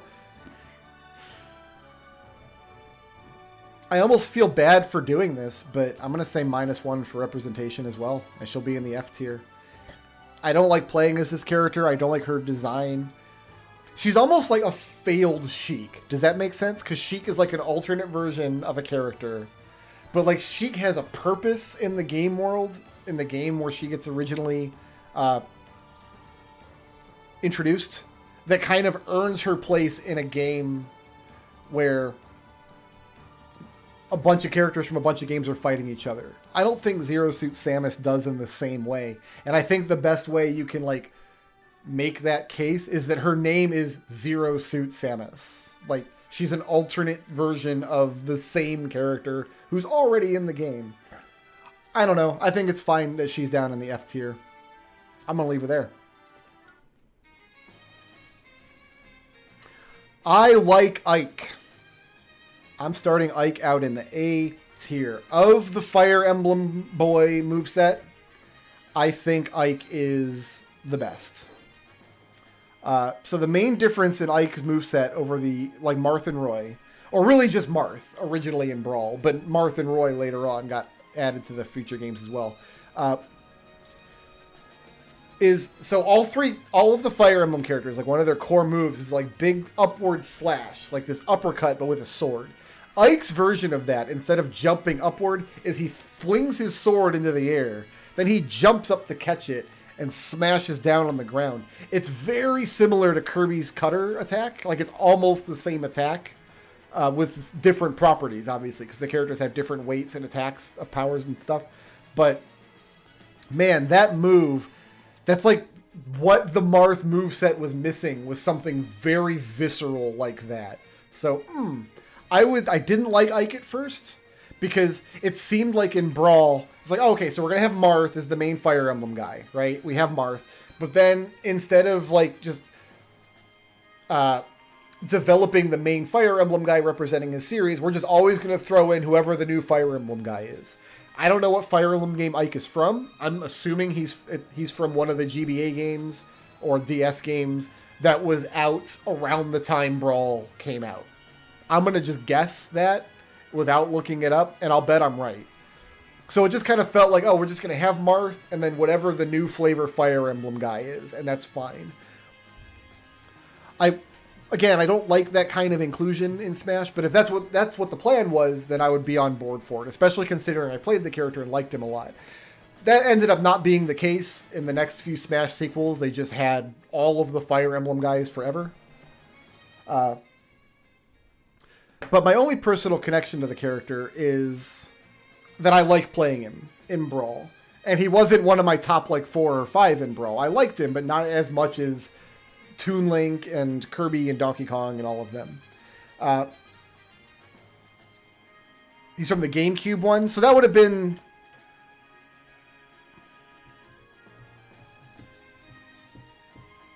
That had to have been the most recent one then. Or the most recent console one. Maybe they didn't want to include one. I don't know. I don't know what their thought process was. Point is, I liked playing him, but I don't have much of a personal connection to him. And I don't think... So I'm going to say +0 for personal connection. Because I really do enjoy the character in Brawl. And he stayed in the series consistently after that point. Like, he's been in every game since Brawl. But, again, like, is there a Fire Emblem stage specifically from Ike's game? I'm pretty sure this music is from Ike's game. Is there any of the GameCube stuff in... If there is, I'll give him a +1 for this and bring him up to... We'll have a Fire Emblem guy in the S tier. But if not, I think we bring him down to B tier with Marth. But I would pick him over Marth in a Smashdown. So yeah, Fire Emblem is high B. I think Marth and Ike are my boys from that series. Alright, it's time to make a lot of people really mad. So, to begin with, this is Sticker Brush Symphony. This is music from Diddy Kong's, like, the only game in existence that you could point at and say, this is Diddy Kong's game, is Donkey Kong Country 2, Diddy's Conquest. And it's one of the best Donkey Kong musics ever devised. Okay, so we'll just get that out of the way first. I hate Diddy Kong's moveset. I despise it so much. Oh, God. I just feel like his recovery move is that jetpack, and I feel like I always steer off the stage and get myself killed. I think his peanut gun feels weird. I can't get the hang of it. I can't, like, is there any point to the banana peel? My understanding is that in one of the games, like, he's a really top tier character, like in tournament play. But I don't play at that level. I play Smash as a single player game, and I would never pick Diddy Kong as my character. Ugh. So he's coming out real low starting out. But I do have a real strong personal connection to the character, for sure. Who doesn't like Diddy Kong? Oh, you know what? You're right. There is the Diddy Kong Racing series. I never played any of those. Or if I did play them, I played them very, very sparsely as a kid. Again, I was in high school in the N64 era, so I might have rented it once. But then there's the question of character representation in Smash Ultimate. Diddy Kong is here, but there's not really a Diddy Kong stage. Although maybe it's fair to say, because there is a lot of Donkey Kong content, especially stages that predate Donkey Kong Country, right? Like there's the 75M stage, which is one of the worst stages in the game, but it is based on the original Donkey Kong. Is it fair to say that anything that represents Donkey Kong in Smash Ultimate from the Donkey Kong Country series equally represents Diddy Kong? Is that fair? If that's fair to say, I will give him the same bump I gave Donkey Kong, because they come as a pair in Donkey Kong Country. This version of Donkey Kong, that was the first appearance of him in Donkey Kong Country. Before that, he was a different character design. And Sticker Brush Symphony is one of the best songs ever composed for a video game. And it's from Diddy Kong's game. I don't know if there's any Diddy Kong Racing stuff in Smash Ultimate or not. I'm going to make an executive decision, because they did pick Diddy Kong, not Dixie or Kitty or Cranky or any of the other characters. Diddy is equal billing in the original Donkey Kong Country, and then was the hero in the second Donkey Kong Country. Diddy's in more of the original Donkey Kong Country games than Donkey is. That can't be true. That's true, though, isn't it? Donkey Kong Country is in the first one, or Donkey Kong is in the first Donkey Kong Country, and then returns in Tropical Freeze. Diddy is in the first one, the second one. He's not in the third one, but he's in all the others. Diddy is more a Donkey Kong Country character than Donkey Kong is. I'm moving him up to B for that. All of the Donkey Kong Country stuff in Smash Ultimate equally represents Donkey and Diddy Kong, I'm going to say. I would play any of these characters over Diddy Kong in a Smashdown. Yeah, the Sticker Brush levels were pretty rough in DKC 2.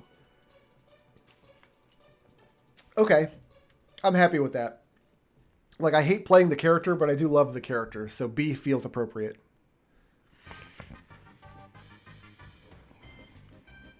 I'm going to start King Dedede in C.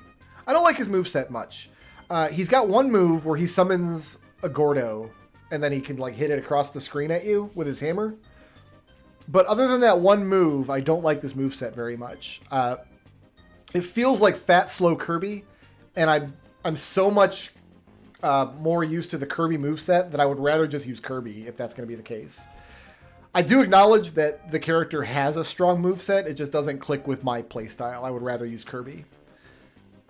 But you know what? Strong personal connection to this character. And the failed recording I did from the game, I was thinking, is there a King Dedede level? Like, I always associate the character with the Gourmet Rays, which is the music we're listening to now.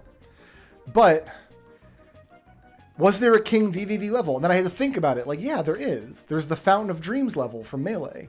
Like, his level got introduced into the series. That's literally the location where you fight him in Kirby Adventure. That got introduced into the series before King Dedede did as a player character. What's good, Narshim? It goes well. We're doing all the Smash Brothers hot takes today. So you know what? He's represented well in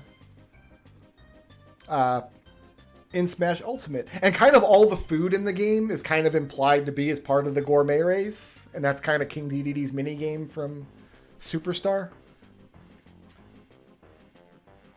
I think I would play the Marios over Dedede in a Smashdown. So I haven't played a lot of this game online. Very, very little. But I played online with friends once or twice. And one of my friends, Dan, plays Dedede and yells at you every time he hits you with his Dedede hammer. And it kind of makes you want to reach through the screen and strangle him a little bit. I think Dan would be happy that Dedede landed on an A tier here. Isn't Meta Knight so broken in Brawl that he's banned in tournaments? Or did I misremember that? I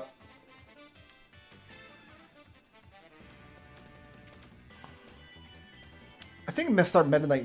You know what? No, I actually don't like his moveset at all.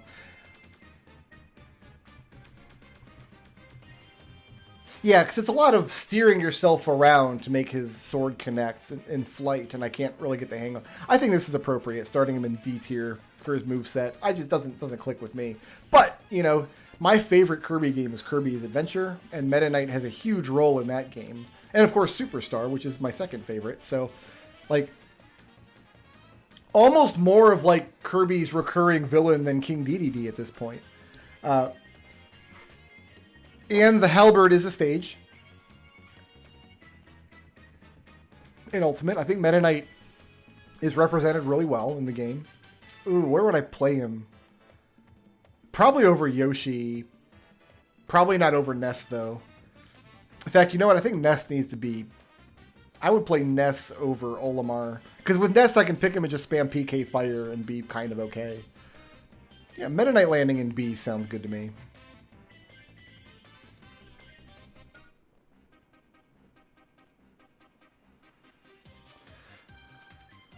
I think all the arguments I made for Lucas, or for Ness, are going to apply to Lucas as well. Like, he's going to start out in D tier, but, like, he's almost the same character. I actually don't know enough about the moveset to be able to articulate what's different between Ness and Lucas.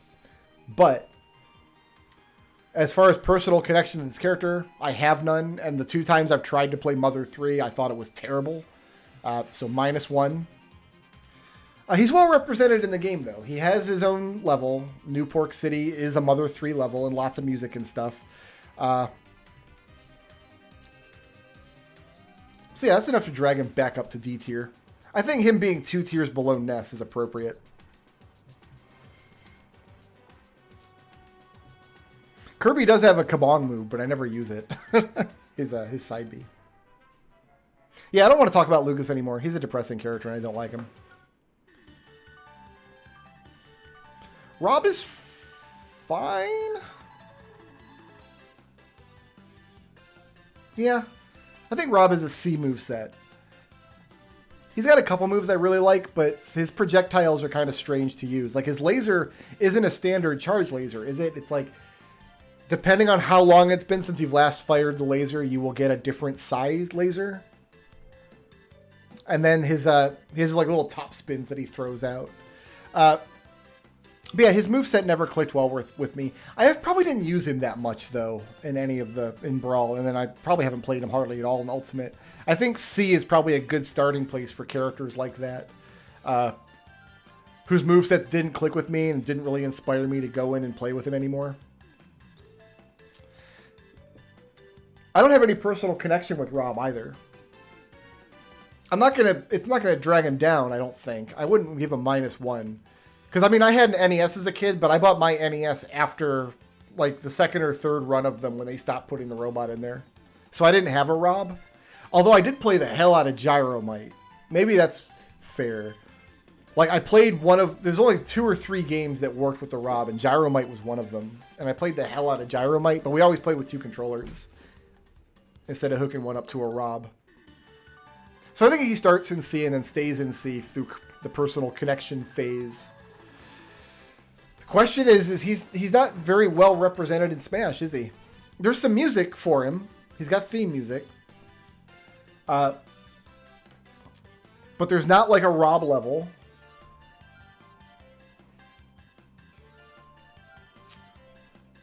An 8-bit Gyromite level would rule, man. R.O.B's one of those characters, like, they put him in the game and then just kind of left him alone. You know what I mean?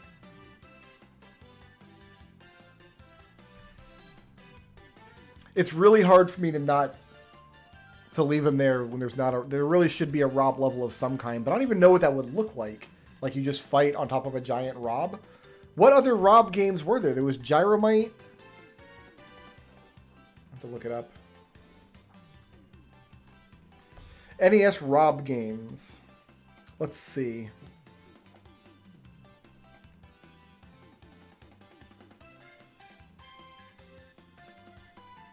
No, it's just Gyromite and Stack Up. It's only those 2 games.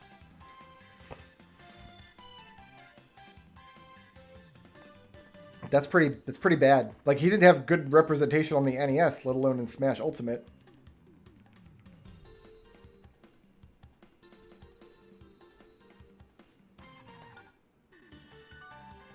Yeah, I think it brings me on to D tier. We're not ready for Toon Link's music yet. Man, that's kind of depressing that R.O.B drops so low, but... Yeah, it's like the mooks in Brawl, but we're not doing Brawl, we're doing Ultimate, so... If this were a Brawl tier list, it would look very different, because we'd be able to include, like, their role in the Subspace Emissary plot, but we're not.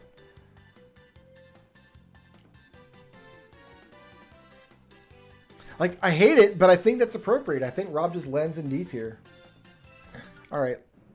Something less depressing. Straight A. Toon Link is my favorite Link. I love everything about this character. And I've used him in Young Link and Ultimate, and they feel a little different, but I'd have to use him a little more, I think, to know for sure what all of the differences are. I think Young Link gets a different kind of arrows, doesn't he? Does Young Link get fire arrows and Toon Link doesn't? Toon Link's down stab can bounce like a pogo stick a couple of times, and I don't think Young Link's can. And I think Toon Link, his spin slash is more focused on being like a really hard single hit once on either side versus like a vortex hit for Link and Young Link. That all sounds correct to me, but maybe I'm wrong. Anyway, I like Toon Link playing him as the best. And yeah, definitely have a strong personal connection to this character. Not only because of Wind Waker, which is a game that it's okay. I only kind of like Wind Waker, but he was one of my favorite characters in Brawl. And he's got 2 levels in Ultimate. He's got a pirate ship level, and he's got a train level. And I would pick him over Young Link. Back-to-back Links. I love it.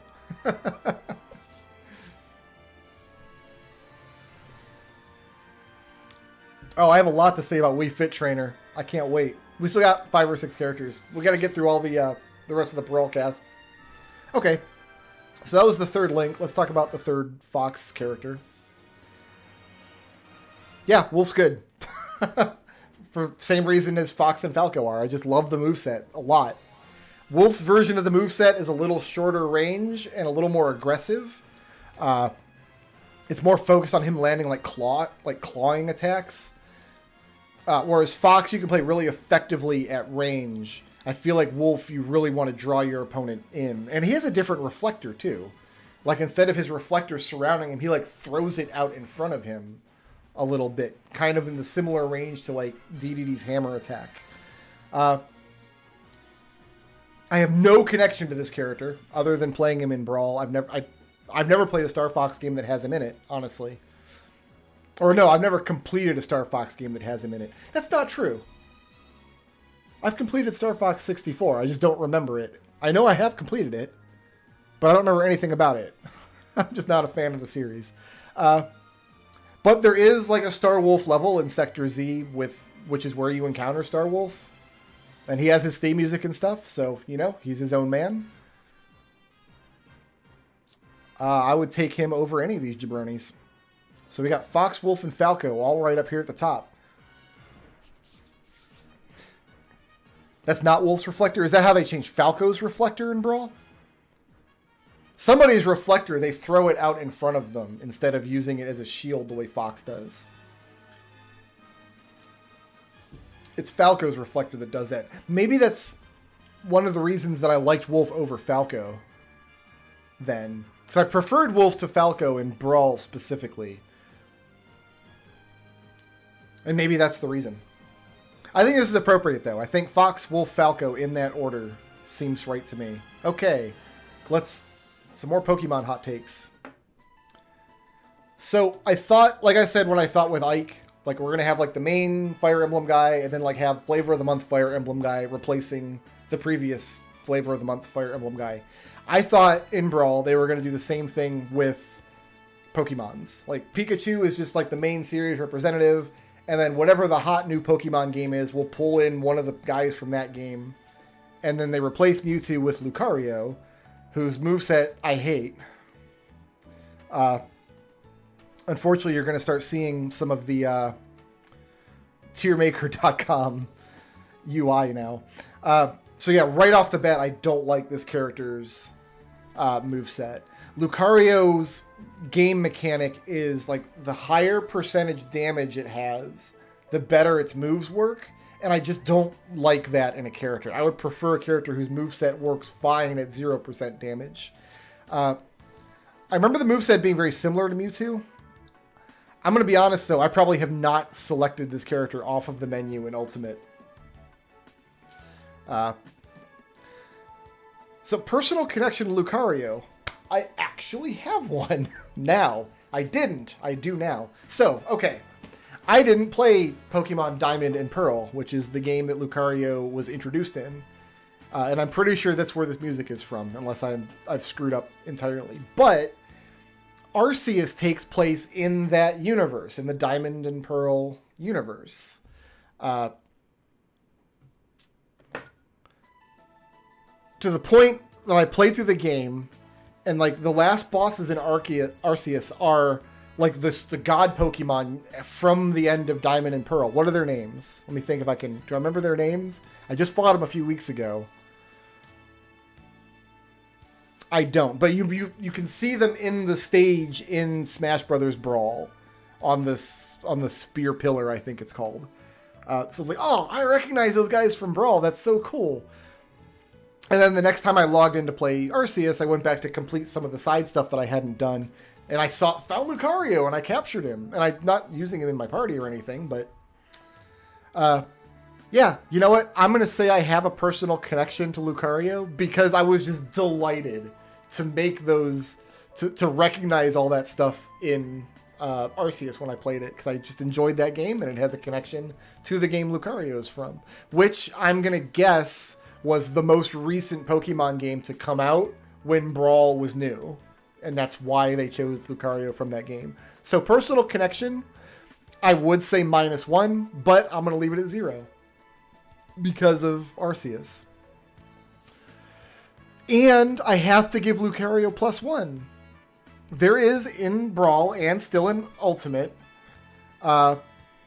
there is specifically the end game stage from Diamond and Pearl, which is Lucario's game, and he's one of the main Pokemon from that game. I don't want Lucario to be in C tier, but that's where he landed. Arceus is the god Pokemon, but not the one that you fight at the end of the game. Dialga. Dialga is one of them. What's the other one? There's Dialga and something else. I don't remember. Because you side with either the Diamond Clan or the Pearl Clan. And based on which one you side with, you fight the god from that version of the Pokemon game from the Diamond and Pearl generation. So, okay. I don't like Lucario as a character, and I don't like playing him in Ultimate, but I did have a moment of just unbridled joy of recognition playing Arceus. I got way towards the end of that game before I realized, oh, this isn't just a new Pokemon game. This is from one of the existing worlds. And I didn't play Diamond and Pearl, so I didn't have that understanding going in. And I'm sure if I did have that understanding, there'd be a lot of fun train spotting stuff, but Lucario and then Dialga and whatever the other one was, I did recognize all of them.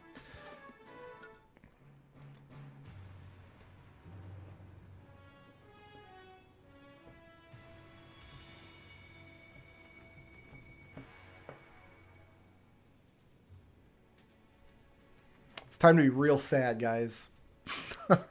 It's time to be real sad. Starting Snake in D. I hate this character's moveset in Smash. I love Metal Gear. The Metal Gear series is one of my favorites. Metal Gear Solid 1, 2, 3, and 4. All 4 of them are among my favorite games ever. Even the 8-bit games. I love them so much. And when Snake was announced in Smash, I was like, what? He was the first non-Nintendo character to be announced for Smash in Brawl. And it blew my mind. I was so happy. Then we got our hands on Smash, and his moveset sucks. It's so hard to use, and it doesn't feel at all like Snake. Okay. My understanding is at some point during Smash's development, they're like, okay, you can have Snake as a character, but we're not going to have guns or gun violence. So you can't design the character to use a lot of guns. So no sniper rifle, no... first of all, that seems arbitrary to me, if that's true. Because, Samus has a gun on her hand. You can pick up a laser gun and shoot it.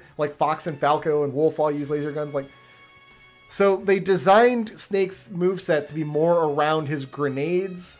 He gets a mortar for some reason. He fires a mortar into the air. That never happens in any of his games. I don't know why.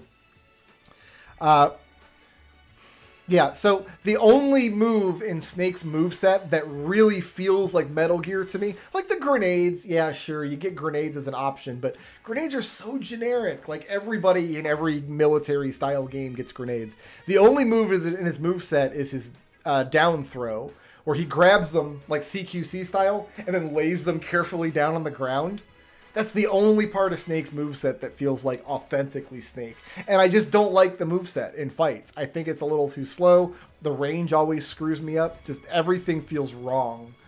That's not a good feeling in Smash. When you're excited for a character and then you get the character in your hands and you just can't, Do you guys have characters like that? You played Smash and I was so excited to play this character, but then when I actually got them in my hand and tried playing them, they felt all wrong to me.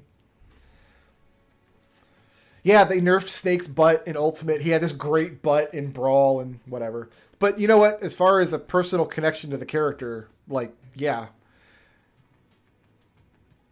And then, yeah, as far as representation, there's all of the classic Metal Gear music. The Shadow Moses stage is one of my favorites in the whole game. And also, this is a pretty good... This isn't any version of Snake. On the fan wiki, I've noticed, they call him Solid Snake. Guys, this is not Solid Snake. It's not. This is Snake. But this is not a specific version of any version of Snake that I'm aware of in any of the Metal Gear games. Because he dresses like Solid Snake in his sneaking suit from Metal Gear Solid 1, but that version of Snake doesn't have the scruffy facial hair. The character that does have the scruffy facial hair is in Metal Gear Solid 3, but that one doesn't wear a sneaking suit. He wears camo. And I guess you do get a bunch of different kinds of camo in Ultimate when you switch the character's color. And then, of course, there's the old Snake, who isn't... Like, you don't have, like, old math teacher Snake with the gray hair. Or the Kiefer Sutherland Snake. So they kind of just did like a greatest hits of Snake. They did kind of the opposite with Snake that they did with Link, where Link has always been a specific version of Link from one of the games. This Snake is just like an amalgamation of all of the various Snakes from the various games. So yeah, it's the like platonic ideal of Snake. So I think they do right by the character. So I don't... He's also the only character... I don't even know if I want to get into this. He's the only character on the Smash roster whose universe icon was changed. Originally, it was the Foxhound icon in Brawl. But then Konami had a big falling out with Hideo Kojima, who in his Fox studio became defunct. So Konami still owned the IP to be able to license out to Nintendo for use in Smash Ultimate. But Konami was so petty about it that they didn't want the Fox logo being used. So he's now represented just with an exclamation point. Which, I get it. I get why the exclamation point is kind of iconic. But I still also thought it was kind of dumb. That's not going to have any bearing on where he's going to land in this tier list. Oh, it takes Snake over Yoshi, I think. It kind of leaves him middle overall so far. Maybe. So it's like, so the Fox logo was terrific because the Fox logo was really emblematic of Snake as a character, and of the Metal Gear Solid universe altogether. Like, it was really the best icon that they could have picked, but it also had, because it's the best icon it could have picked, Kojima also picked it to be the logo for his game studio. And Konami still owned the rights to use that iconography. They just chose not to. So they changed it to an exclamation point. The exclamation point is iconic in the sense that it's a Metal Gear icon everybody recognizes. In fact, I see it used a lot as just kind of a generic surprise icon in like video game YouTube content. The alert sound effect from Metal Gear is super iconic. So the exclamation point is fine, but I miss the Fox icon, I guess is what I'm saying. All right.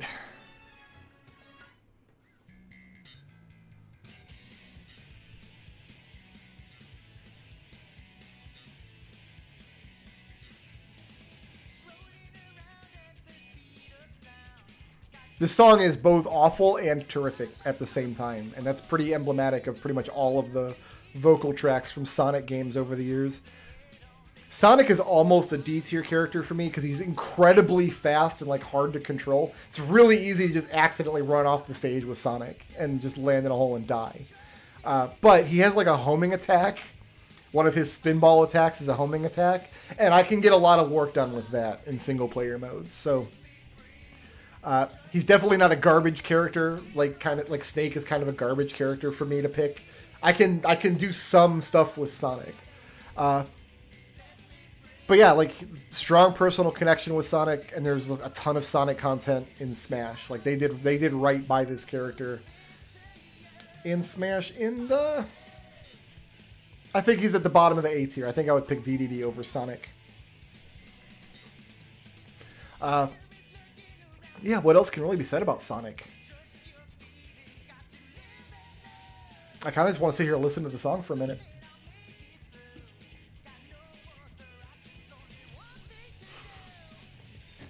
All right, we move on. All right, so we're into Smash 4 now. So Little Mac is one of those characters that I was talking about, like from the 8-bit arcade games, like the old obscure games that in Melee, they were like, we're going to pick one character from like this collection of like 8-bit or arcade characters that are kind of obscure now.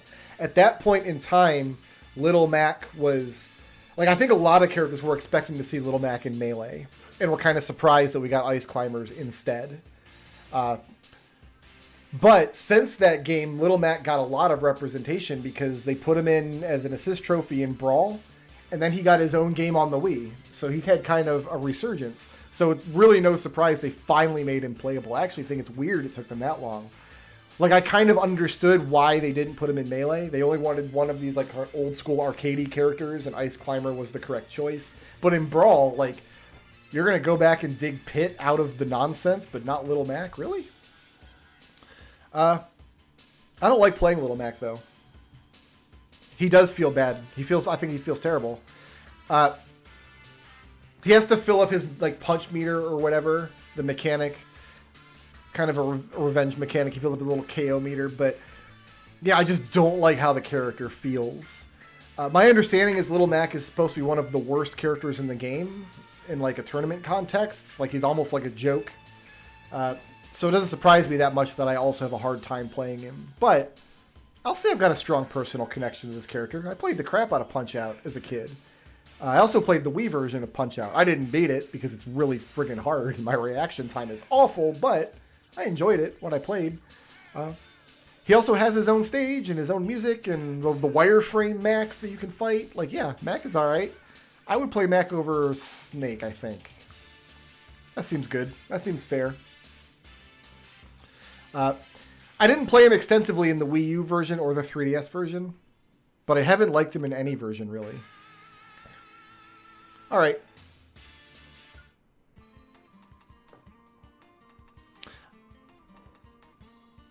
I think the Villager is just a C, like, across the board. I don't think the Villager is going to move from C tier, to be honest.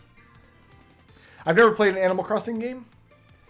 I have watched my wife play the, which one is it for Switch? I have it over here. New Horizons. So I've watched my wife play that. In 2020, she played 300 hours of this game. Played it very, very extensively. But that's my only time seeing it, is watching her play it. So I don't care about this character at all. His moveset feels okay to me. I wouldn't pick him over most of my other characters. Personal connection, I'm going to say -1. Because, like, not only have I never played an Animal Crossing game, but, like, I'm never going to. You know what I mean? Like, it's not my series. I'm not into it. But +1 for representation, because there's tons of Animal Crossing stuff in the game. And I would pick his moveset over Lucario. Isabelle is going to fare slightly better, I think. All right. Wii Fit Trainer. I adore this character. I love what this character represents. So first of all, I like her moveset. I think her moveset's fine. It almost feels like a more comfortable version of the Zero Suit Samus moveset a little bit. The characters have like kind of the same body type and the same kind of reach on a lot of their attacks. She also gets like a healing spell that she can use, and she can like throw like yoga balls at people, which I think is funny. So yeah, I enjoy playing the character. I think she's got a fun moveset to play as. But oh, I love what this character represents. Because part of what I love about Smash is every time a new Smash game comes out, people get super butthurt. They get super upset. Why is this character in the game and not this character? How come my favorite Fire Emblem guy is not getting in the game, but this guy from this other game that I don't like is? It's like, it must be a nightmare in Nintendo headquarters when coming up with these rosters. You know what I mean? Like, they can 85 characters is way too many to have in a fighting game, but it's like a tiny slice of the total possible characters people wanted to be playable in these games. Like, if you look, people make like fan rosters and things, and they put every character imaginable. I want Batman. I want Goku. Everybody wants Sora. Sora's never going to be in a Smash game, guys. Disney owns Sora. Disney's not going to work with Nintendo. That's just stupid. It's the stupidest thing I've ever heard. So I like the idea that somebody at Nintendo was like, okay, 10,000 fanboys are crying out for 10,000 different characters. We can't make all of them happy. Is there a way we can make none of them happy? Is there a character we can add that is from a Nintendo property that sold decently well, but nobody has any nostalgia for, nobody has any connection to, nobody actually cares about playing, that we can put in this game specifically to troll the fanboys? And someone's like, yup, the Wii Fit Trainer. I've played Wii Fit. We have the balance board. We did it back in the days, exercise. It's all right. These are fun little mini games. When you balance back and forth, it's okay. So I actually do have, I own the game that the Wii Fit Trainer is in. So I definitely recognize the character from her original game. So yeah, there's like a personal connection to this character, and she has her own stage and music and stuff. I love the Wii Fit Trainer. She is the ultimate troll character. And like so many people, every character reveal they did for Brawl and 4 and Ultimate, they made like a big spectacle, this big event out of revealing each new character coming out. And you could always find people that got so mad about it. So mad about how dare they put this character in the game and not somebody else. Wii Fit Trainer is the character nobody wanted, but she represents a Nintendo property in a game that is supposed to be representative of as many Nintendo properties as possible. And you know what? I'd pick her over Luigi, I think, in a Smashdown. So, yeah, Wii Fit Trainer. I'm on board. I don't like the Miis, just in general. I kind of liked them a little bit on the Wii when they were like a novelty, but yeah, Mii Fighter I think is a terrible idea. Having a variable character, like a create character in a fighting game, I think is a bad idea. Smash 4 had this system where like you could design different moves for your characters, like each one had a couple different variations. I thought that was all awful. If I'm playing Smash with some friends or something and we're all playing together, I would not play if they were using Miis. Because part of a fighting game, like I need to know what my opponent's going to do. I need to know what kind of moves they have. At least I need to know like what are their 8 or 10 just core moves that I need to watch out for. And you can't do that with the Mii Fighters, really. So, I mean, if I really had to, like I could start them in C or even B, really. As far as moveset, like the Mii Sword Fighter move or the Mii whatever, it's fine, it's serviceable, but I don't care about Miis as a character. And I guess technically there is good Mii representation. Oh god, are they going to end up in B tier because of that? They are, aren't they? Because not only do they have like the Picto chat level and all the Mii music and stuff, but like there are a lot of characters that didn't get added to Smash, but they made Mii costumes for them. So like if you want to play as Shantae or Gino or... Oh, that's depressing, man. They're going to end up in B tier, aren't they? I would never pick one in Smashdown. In fact, I don't think you can. I don't think they're available in Smashdown. Maybe they are. That's depressing. I like Rosalina. She's all right. I'll start her out in... You know what? No, I'm going to start her out in C. Her core moveset is okay. It's good. The problem is, like, one of the moves is she throws Luma out, and then Luma's distance from her is, like, somewhat variable. And then Luma will mirror her attacks, her normals, her A-button attacks. And I have a hard time... I always feel like I want to throw Luma out and then roll backwards and let Luma do the fighting. I think what you're supposed to do is try to use the moves from the two characters in conjunction, and I can never really wrap my head around it. So I think starting her out in C is probably more appropriate. But I'm going to move her up to B. I have a personal connection with this character. I do. Mario Galaxy is one of my favorite Mario games.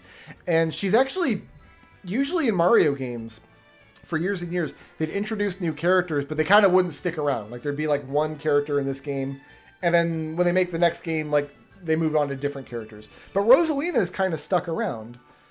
Like, they did like a storybook thing in Galaxy 2, and then she's playable in Mario Kart, and she ended up in Mario 3D World and stuff. So yeah, I think, and her representation in Smash is really well done too. They have a Mario Galaxy level with her theme music. She's going to land an A. I'm happy with that. And I would play her over the Marios. I'd play her over Wario too, I think. Playing her over Zelda is kind of a big ask. Well, yeah, some of these princess characters, we got like a little princess triangle going on up here. I don't know anything about Palutena.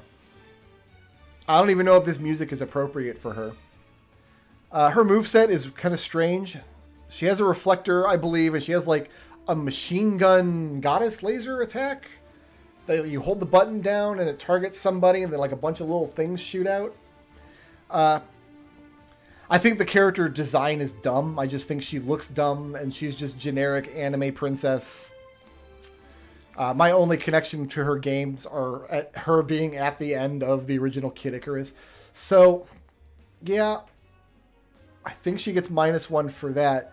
The last question to my mind is, of the Kid Icarus stages, are any of them like Palutena's stage specifically?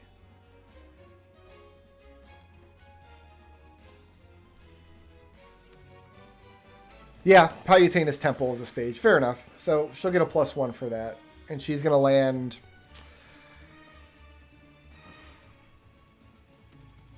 middle of C tier. If I had to pick like the most mediocre, like forgettable, just character possible from this game, I think Palutena is a strong contender for that role. I just find her very boring. Moving on. Alright, now we're starting to get into the real Fire Emblem dregs. Robin is, at least though, not like a Fire Emblem sword boy, like the rest of them. Robin's the first Fire Emblem character to get their own moveset. What I don't like about the moveset, though, is it's based on the idea of your equipment breaking or having limited uses in the Fire Emblem games, which is annoying, and it kind of turns Robin into a stance character. And I don't play stance characters. I have a real hard time playing... I'm saying this now, and I'm going to contradict myself later, but I have a real hard time playing a character and having to keep track of, okay, I've got this move equipped right now, and I have access to these parts of the moveset with this equipped, but if I change that equip and change to a different stance, and now I'm using the wind sword instead of the fire book or whatever. So Robin starts out in D for me, and then, like, I have no connection to this character. I've never played a Fire Emblem game with Robin in it. The only Fire Emblem I've played is the original 8-bit one. So she's going to get knocked down for that. Is Robin a boy or a girl? I don't even know. No, okay, both. Some of the Fire Emblem heroes you can choose either way. Like the character's name is Robin, but there's a male and female version of the character. Okay, that's what I'm thinking of. Does Robin have a level? That's what it's going to come down to, really. Let's find the Fire Emblem levels on this list. So the arena is Lucina and Chrome's level. Specifically Lucina and Chrome. There are two generic Fire Emblem levels that don't belong to anybody. And then there's the one from Three Houses. So yeah, sorry, Robin is getting bumped down. I would play Robin over either of these two characters, though. No, I wouldn't. Not over Mewtwo. Mewtwo at least has a charge shot that I can use. I wanted to add the SS and FF tiers to capture some of the characters that I thought might end up going off the map, but I probably only needed to add the SS. We probably don't need multiple F tiers. Oh well. Oh, is Robin from that same game? Oh, okay. Alright, then Robin's going to get a +1 instead of a -1. Is Robin the hero of that game? Is Robin like the main character? Or is Robin... Like, he would have to be, right? Because you choose the character's gender. You wouldn't choose that if they weren't the main character.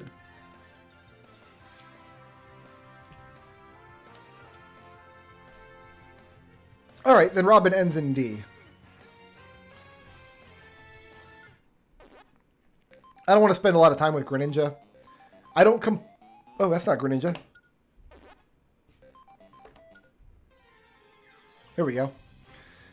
I don't completely hate the Greninja moveset, but God, I hate this character design. Is there an uglier Pokemon anywhere?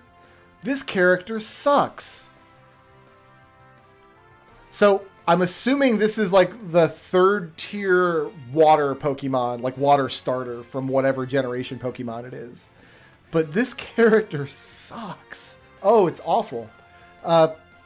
St. Amp, no personal connection here. And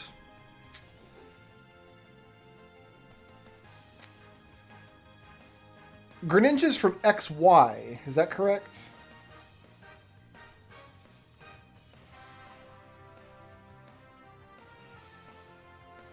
Are any of these Pokemon levels from Greninja's game? There's the Kalos Pokemon League. From XY. Yeah, Greninja is fought here in its unlocking battle. So Greninja does have a stage, which is more than some of the other Pokemon have. So Greninja's going to end up in C. I think I would use Greninja over Palutena. No, I think Greninja is, like, visually... Greninja and Palutena might be the least appealing characters in this entire cast. Moving on. I like Pac-Man. Who doesn't like Pac-Man? I think Pac-Man is super fun to play. Pac-Man's got this great move where he like throws a row of dots and you can like kind of steer them and make curves and then he like eats along the curves. Really fun. Feels really good to play. Strong personal connection to Pac-Man. I've played hours and hours of Pac-Man. At summer camp as a kid, they had a Pac-Man arcade. One of the tabletop arcades, actually. One of the ones you sat down and like the screen was in the top of it. So it was all like smudgy and cracked. And yeah, there's a Pac-Man level and lots of cool Pac-Man stuff. And Pac-Man brought some of the classic like Namco arcade stuff, like the Galaga stuff. It's all here.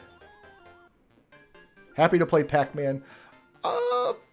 Probably not over Captain Falcon. That looks fine to me. Alright, it's time to get sad again.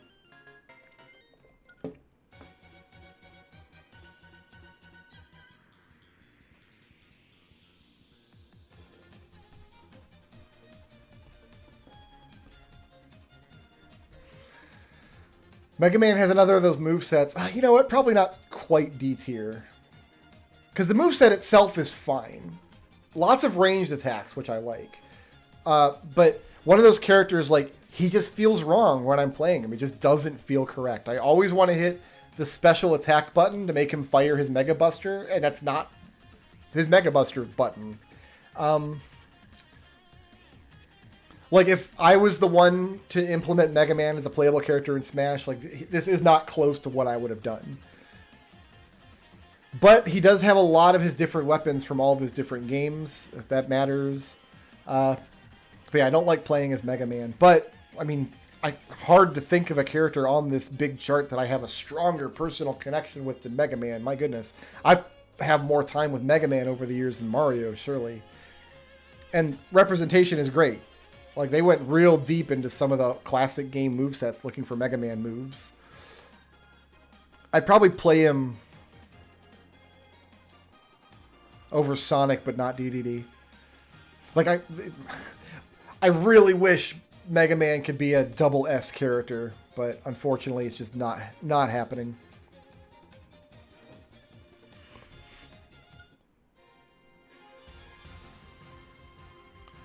I don't know what a Shulk is. I haven't played the Xenoblade games. He's a stance character, which I don't like. So, like, I'm going to start him out in C, because he's got a sword, and he's got, like, a decent moveset. And I think they completely changed the way his moveset is implemented.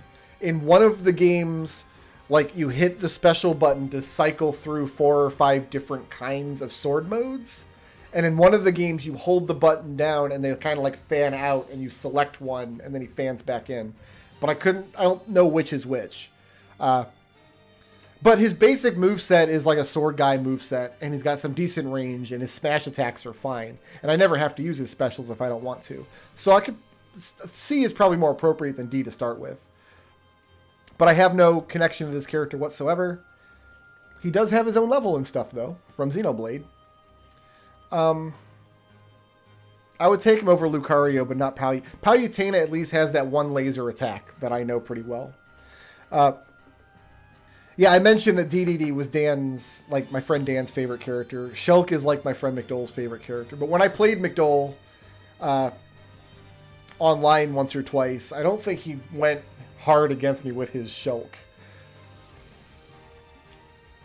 So I've played a couple of characters with Snake and Mega Man that, like, I really had a strong connection to going in, but then I picked up the controller and I was like, they didn't click. They didn't work. Now we have the opposite.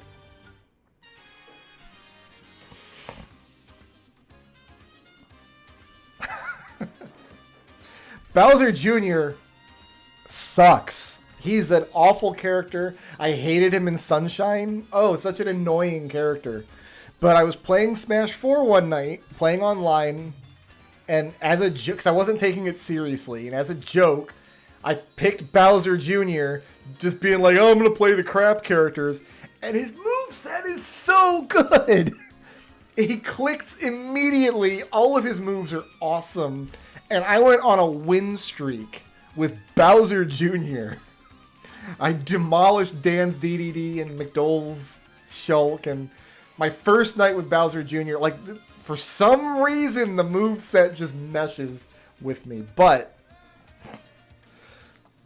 I'm going to knock him down for personal connection because I hate the character so much. And, like, his debut game is the worst Mario game. And there's not, like, a Bowser Jr. level in the game, is there? Like, there's not really any Bowser Jr. content other than him, thankfully. Let me think. Is that true? There's one, like, fortress level. Let me see if I can find it here.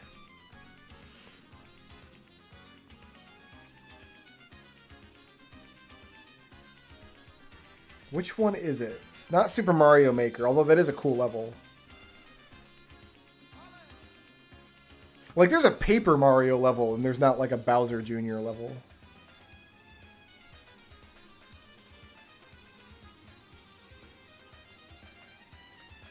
Maybe it's the 3D Land level I'm thinking of. Let me click on this. No?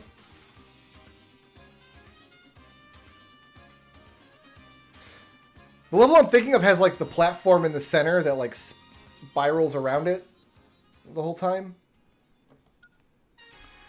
I would almost count that as a Bowser Jr. level. You know what? I'm not, because if I did, I would have to improve the character standing, and I don't want to. His alts are the Koopa Kids, which is great. That's fantastic. And when I do play the character, I play as one of the Koopa Kids instead. Oh, I gotta bump him back up for that, don't I? Because he is all of the Koopa Kids. You know what? I'll say that being able to play as the Koopa Kids makes him a 0, but I'm not going to give it a +1 for that. There is a Delfino Plaza level, but, like, he's not one of the Delfino guys, you know? Like, even in Mario Sunshine, there's not, like, a Bowser Jr. level.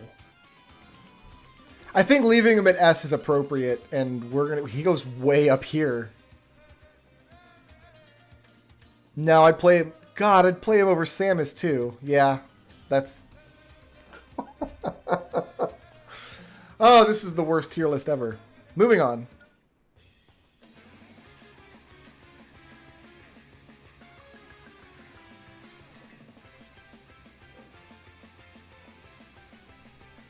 Duck Hunt's a C, starting out. I like the moveset a lot, conceptually. It's just kind of hard to use. It's tricky to wrap your head around. A lot of aiming and, like, careful positioning required for, like, the skeet shooting attacks and stuff. Or the one where he shoots the can across the screen. But yeah, I dig the character design. I think they did a great job. I have a personal connection with Duck Hunt. We played a lot of Duck Hunt, and there's, like, a Duck Hunt level and stuff, so... Has the same level of representation in the game as, like, the Ice Climbers and stuff do. I think this is probably... yeah, that's probably correct. Duck Hunt landing in A.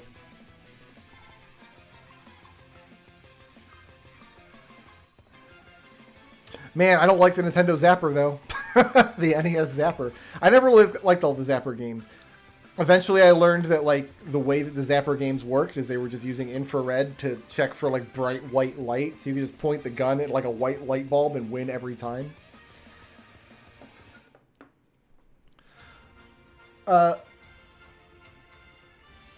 Lucina's just Girl Marth. I don't think there's much difference between her moveset and Marth's moveset. Marth started out as B, so Lucina's going to start out as B. But it's all going to average out, isn't it? Because I had a personal connection with Marth, but I don't with Lucina. But Marth didn't have his own representation in the game, and Lucina does. She does have her own level. So I think Marth and Girl Marth just sit next to each other on the list. I don't know why Lucina is her own character on the screen and not just like an alternate costume for Marth. Like there are male and female versions of Robin. Why can't there just be like 4 Marth colors than 4 Lucina colors? I think I've had this explained to me. There are mechanical differences between the two characters in 4 and in Ultimate, but I couldn't articulate what those are. As far as I'm concerned, the two characters in Ultimate are pretty much interchangeable.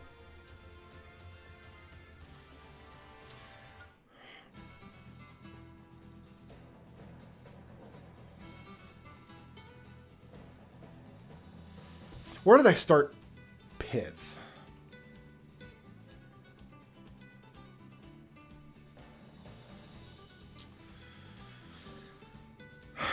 I guess I gotta... His moveset's fine. Dark Pit. Like, really, is this a character anybody cares about? Why is this not just an alternate color of Pit? Why does this deserve to be his own? Yeah, I don't know. Well, some of the Echo Fighters are different. They feel different to play. They have mechanical differences. Ken and Ryu, I think, are considered Echo Fighters, but I can feel the difference between the two, just like I can feel the difference between them in Street Fighter. And then like Marth and Roy and Ike, they have the same moveset, but they're very different characters. They feel very different.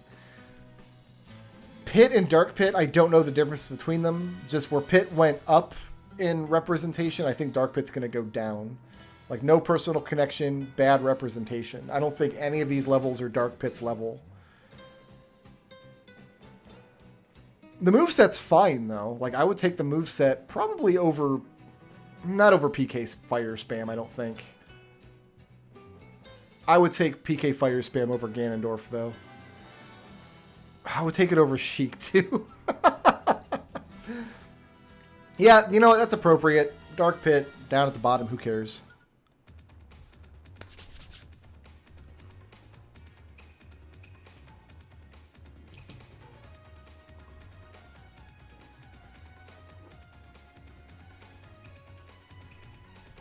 I love Ryu, man. Here's the rule. If you're making a fighting game, Ryu can be in it. I don't care what the tone of the fighting game is. I don't care what style of fighting game it is. Ryu can be in every fighting game, ever. Ryu's awesome in Smash. His moveset... So I played a little bit of Marvel vs. Capcom, and Ryu's in that game. But the mechanics in that game are very different from Street Fighter.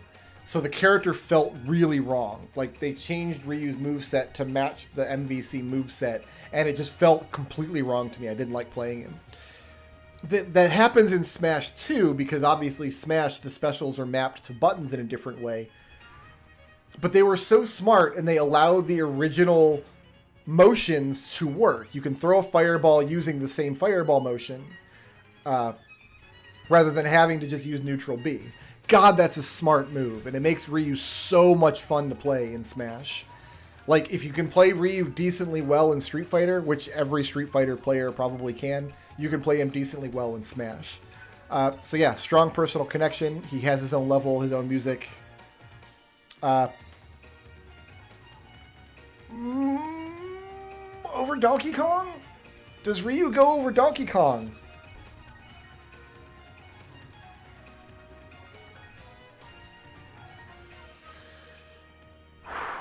In the context of Smashdown, I think no. Because there's one Donkey Kong, but there's like a second Ryu. Like, if I don't get Ryu in the first match, I might get Ken in the second, and he's fine. Yeah, there can't be any possible argument there. Anybody who makes a Smash tier list that doesn't put Ryu in the top tippity top tier is doing it wrong, and their opinions are invalid. But yeah, Ryu and Ken, like I think Ken is supposed to be an echo fighter of Ryu, but the two characters feel different to me when I play them. I don't. They're the same moveset, but their moves have different properties.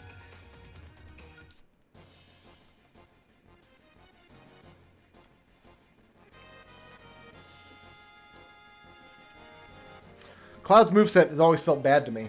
I don't like playing as Cloud. As far as the Sword Boys are concerned, I would use pretty much any Sword Fighter over Cloud. But Cloud also is a resource management character. He's got a limit meter to manage. And I think he can do it with his down B, and he can also, like, it charges when he gets hit and stuff. I don't want to screw with anything like that in a Smash game. I don't want to have resources that I got to keep track of or try to make use of. I just want a character with a solid moveset, and Cloud complicates things too much. Do I have a personal connection with Cloud? I'd have to stop and think. Obviously, I played... yes, he's the main character of Final Fantasy VII. And the Midgar stage is in the game with all the music and stuff. Like, there's... Like, the entire Final Fantasy VII cast is here in the game as spirits. But I just don't like playing the character at all.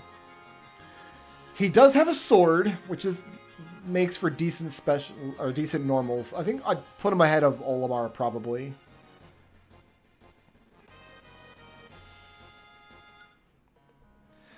Generic Fire Emblem character number 418 is Corrin. Corrin is not a sword boy, though.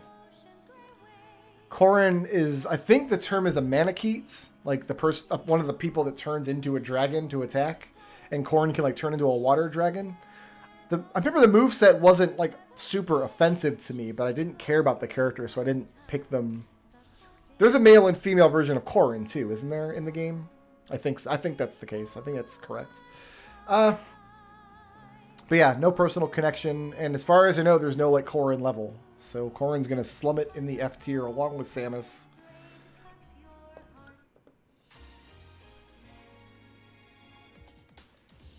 Bayonetta's fun. So Bayonetta's moveset, she like creates these portals, and then like big fists come out of the portals for like her smash attacks. Good stuff.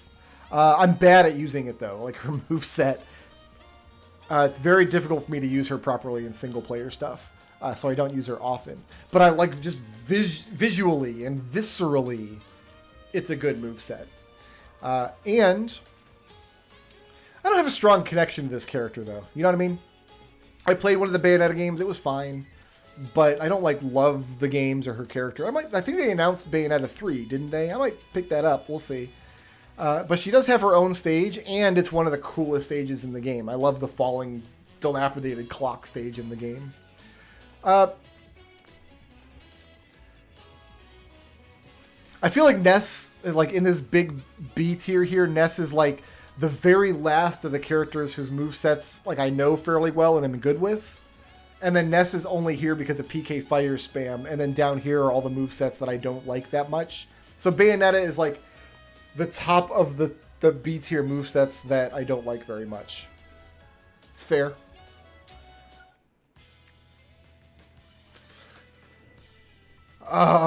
No.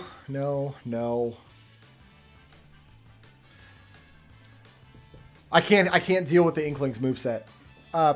Again, it's resource management. You got to keep track of like how much ink do I have. You got to jump into the ink to dodge attacks and stuff. But if you don't have any ink, some of your attacks don't work. And it's like too much to keep track of, man. I just want a good solid moveset that's gonna do me up right.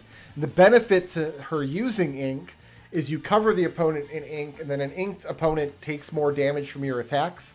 I'd rather just have a character whose attacks are just balanced to do a decent amount of damage. So no personal connection to this character, but like there's a Splatoon level and a decent amount of Splatoon content in the game. I do own Splatoon for the Wii U. I think I probably didn't complete the campaign, and I never played it online. It's not my kind of game.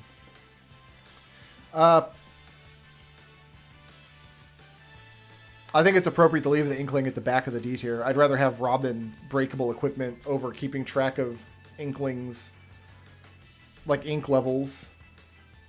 Okay.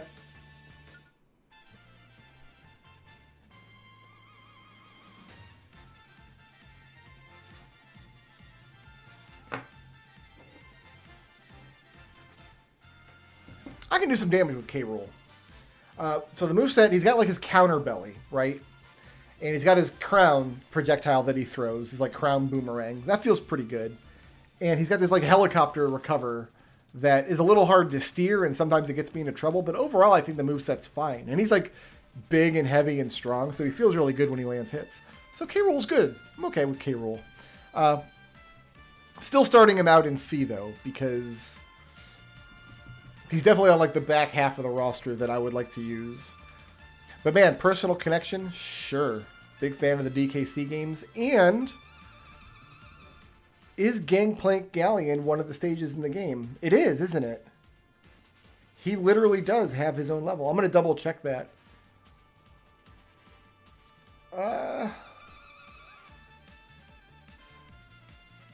No, there's not. There's a bunch of jungle levels, and then there's the waterfall level. There's 2 waterfall levels. And then there's the classic arcade dunk. There's no Gangplank Galleon level. He does come down to C tier. Oh no. That's... How are there 2 separate Donkey Kong jungle levels and 2 separate Donkey Kong waterfall levels, but not Gangplank Galleon? When they made the decision to add King Rool into Smash, but they didn't add... Yeah, his music's here. True. But you know what? No, I docked Bowser for not having his own level, and I docked Ganondorf for not having his own level. Like, King K. Rool is the main villain repping the DKC universe, and they didn't give him a stage.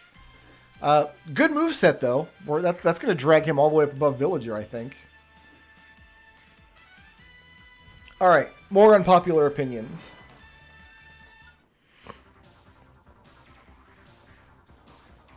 I like the Dark Samus moveset better than the Samus moveset. There are just a couple of differences. I'm not sure I can articulate them very well, but she does feel a little different to me in how some of her moves land.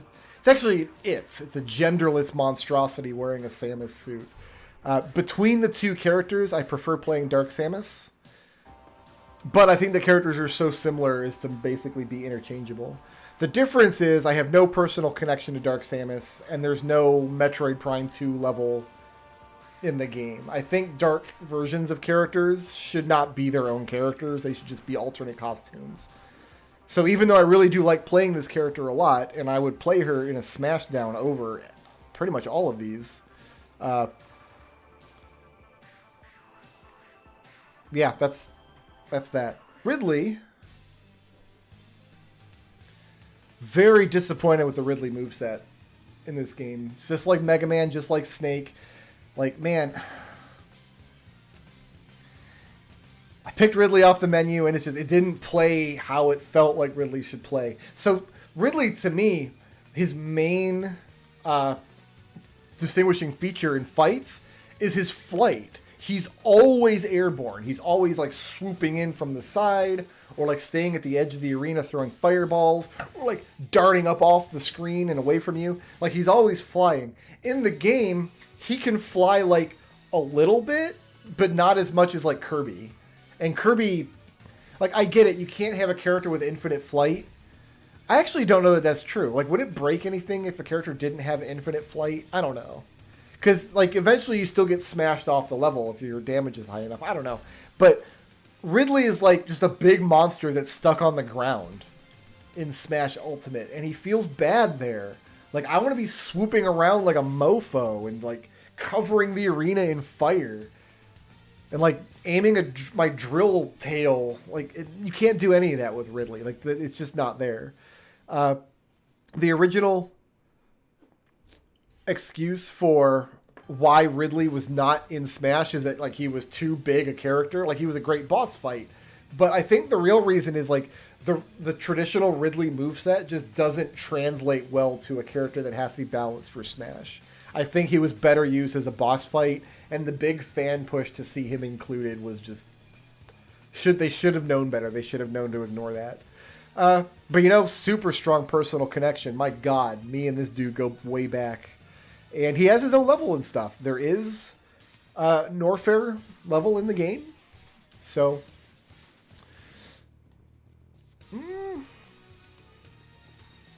I think I would pick Ridley over Little Mac in a Smashdown. Alright, moving on. I'm starting to lose my voice. We've been at this for like over 3 hours now. So Daisy, I feel like I've looked into this and have actually determined that mechanically, in terms of like her stats and attack values, the knockback, the direction of all of her connected attacks, I think she's identical to Peach across the board. There's no difference between the two characters. So I started Peach out in the A tier. I'll have to start Daisy out in the A tier, but I have no connection with this character whatsoever. Like, I actually kind of think she's annoying in like the Mario Kart games and stuff. So, like, I think I'm going to take her down -1 personal connection just because she's so annoying to me. There's not really... Yeah, she doesn't really have any good representation in the game either. There's not a Mario Land themed level. There's Mario Kart themed levels, but I'm not willing to say that any of those are...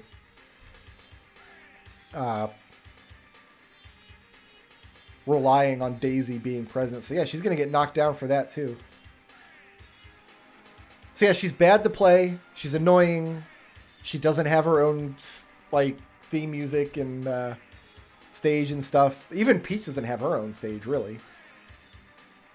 But that moveset, it's hard to argue with it. Like Samus and Peach ended up here, and then their evil counterparts ended up next to each other down here. Fair enough.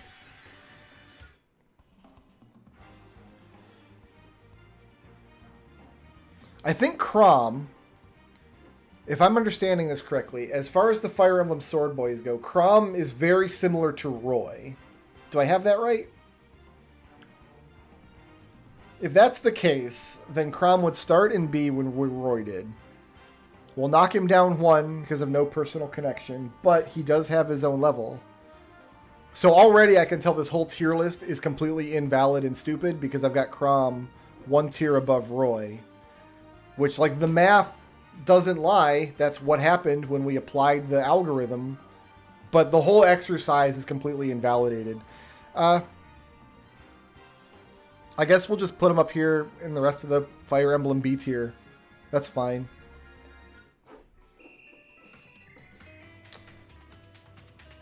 Okay.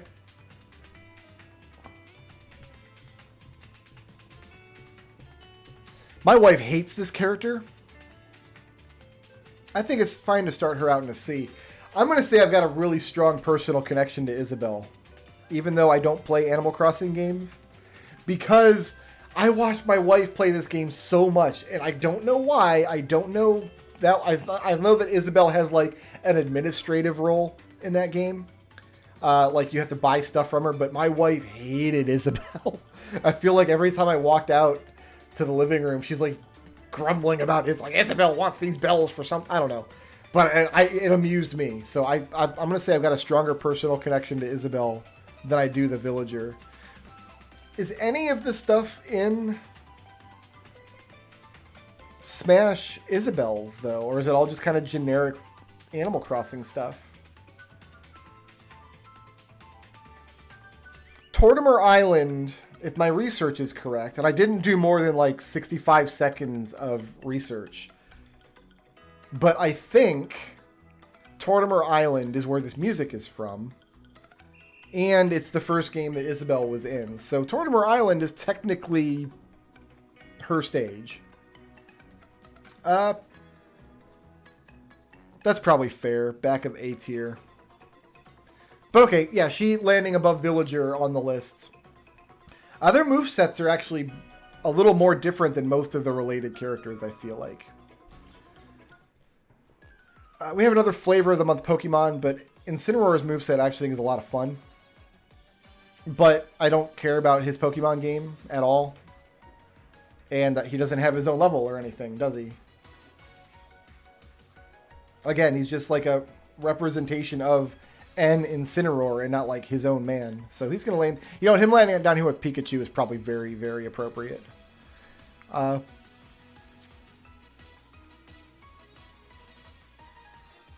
think I'd rather use R.O.B than Incineroar, though. Because... Why? Because R.O.B has that aerial down attack where he like throws out the fire jets, and I feel like I can build a plan around that attack. Whereas Incineroar is more of a grappler character in a game that doesn't really do grapplers right. I kind of like that the F tier is so vacant. I'm kind of glad that the F tier is pretty vacant. It means that the game has more good characters than bad characters, which is surprising. Ken is close enough to Ryu that he's functionally just Ryu in the context of Smash Bros. So yeah, we're going to start him out in A. Super strong personal connection to the character, but he's more poorly represented than Ryu is. Like, his music is in the game, but he doesn't really have a stage. You know what? I'm going to say +0 instead of -1, because there is that whole Street Fighter world in World of Light where like you get in a little airplane, and so he almost has his stage, but he doesn't exactly. But yeah, I mean, Ken over all of these guys. I'm happy with that.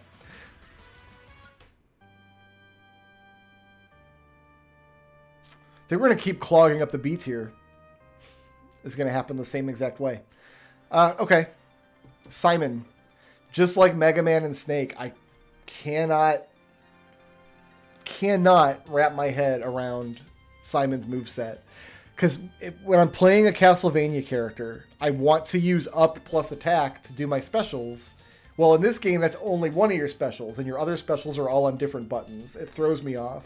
I guess it's appropriate that the characters kind of feel heavy and slow, but I just can't make good use of their movesets in Smash. Strong personal connection to Mr. Simon Belmont, for sure. And, I mean, I think all of the Castlevania content in the game is strongly representative of every Castlevania character they put in the game. There's the Dracula boss fight that's excellent. There's the Castlevania level at the top of the big stairs. So, like, the final level of Castlevania 4, which is where his theme music is from, but, like, the beginning level of Castlevania Symphony of the Night. So, +1 for game representation. I would take him over. I'd have to take him over Mii and over Diddy and over Yoshi and over Snake and over Little Mac. I think I'd not take him over Ridley though. And like everything I just said about Simon, literally every single line is the same for Richter. So just to go over how like the algorithm here, I'm placing the character on a tier list based on how fun I think they are to play. Somewhere between A and D. So Richter for me is a D, because I don't like playing him.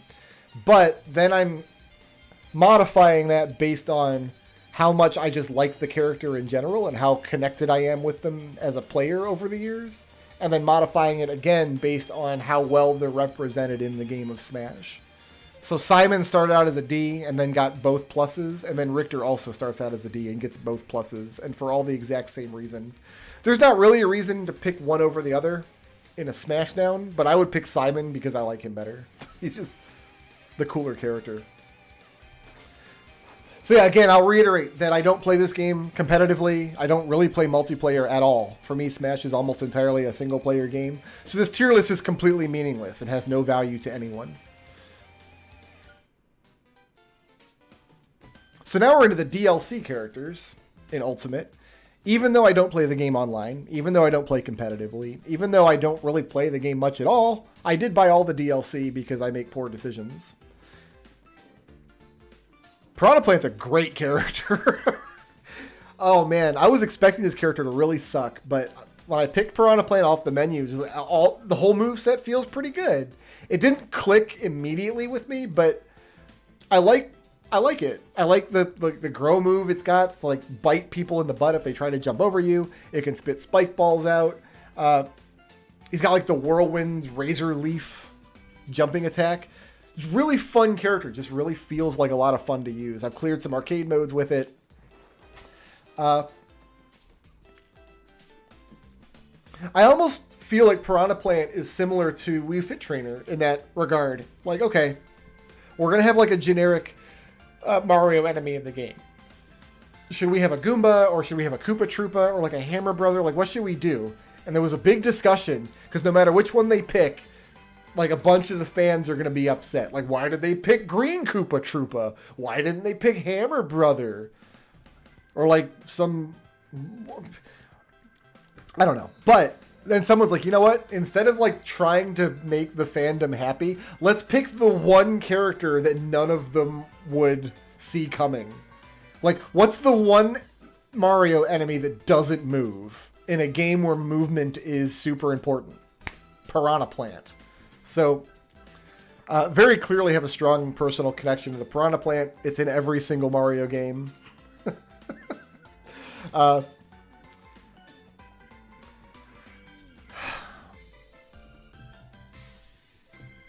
Representation is hard for Piranha Plant, isn't it?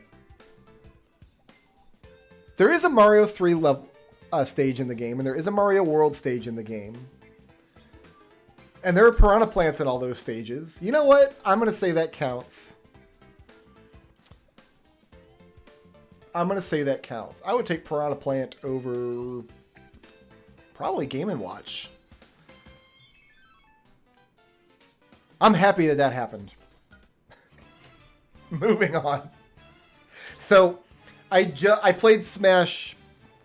I didn't buy it when it came out. It had been out like a year or two before I played it. But I just played Persona 5 this year.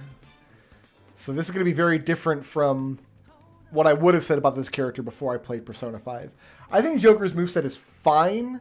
The problem is Joker's like a stance character. He's got like a limit break management like Cloud does. But his basic moveset I feel is a little better than Cloud. Like Cloud, I just feel like I just randomly mash buttons and then get killed. Joker I can actually get some work done with in like his arcade mode went by really breezily. But yeah, being a stance character, I don't like stance characters that much. I don't like having a super move I got to keep track of. But man, personal connection to this character. I friggin' love Persona 5. And I love Joker. What a great character. I was very ambivalent about his inclusion originally. Like, he's not really a Nintendo character. Like, meh, Persona, whatever. But having played Persona 5 now, like, yeah, give me some more Joker.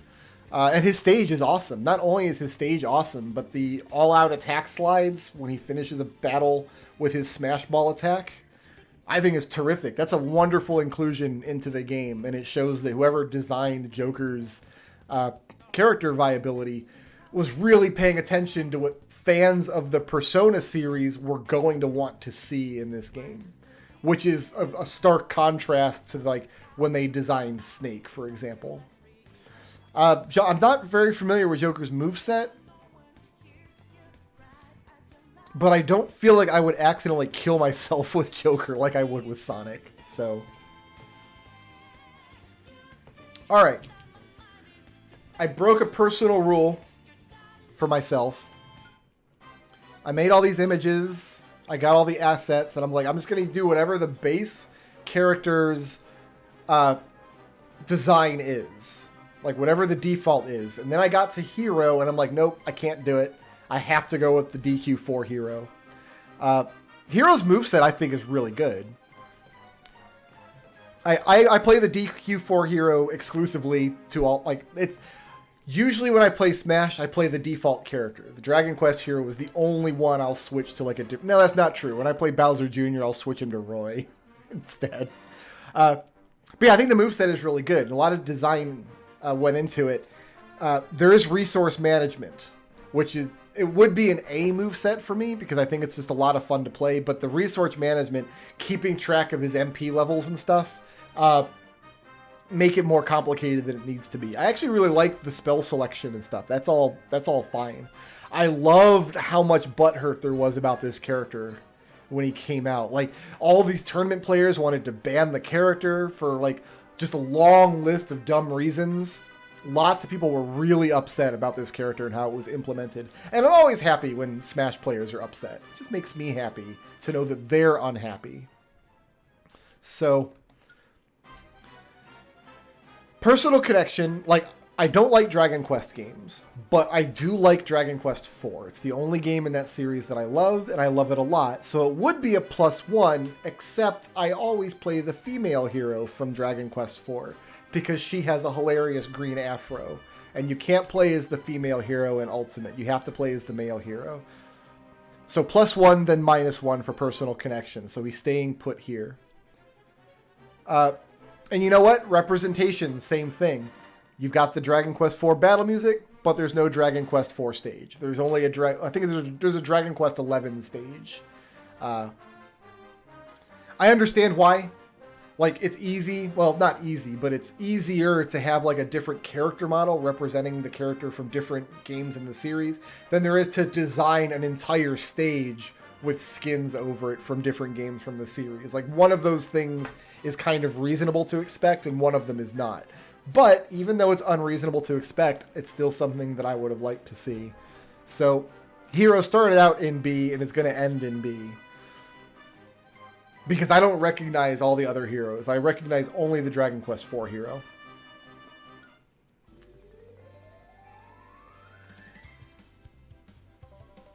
Banjo-Kazooie. I have never played a Banjo-Kazooie game in my life. But man, this is a fun character. I love playing Banjo in Smash Ultimate. So Banjo has this like dash attack move that, remember, I almost exclusively play one-player modes against CPUs. And the CPU just seems to never see this move coming.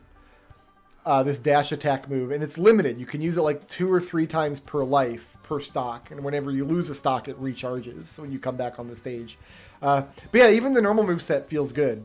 Like, I think Banjo is the bear and Kazooie is the bird. I'm pretty sure that's correct. But there's a lot of moves where, like, Banjo just, like, swings Kazooie around like a weapon, which is just really funny. So solid moveset. Feels really good to me. I have no connection to this character at all. I've never played a Banjo-Kazooie game. And I haven't had access to them long enough in Smash to build a connection with them through Smash like I have with, like, some of the Star Fox characters. But they do have their own level and stuff. So move back up to A. Banjo-Kazooie is a character I know a lot of people wanted in Smash for a very, very long time. Like, even going all the way back to Smash 64. People were like, why not Banjo-Kazooie? And you know what? Why not Banjo-Kazooie? Over Rosalina and Zelda. And Charizard. Yeah, that's correct.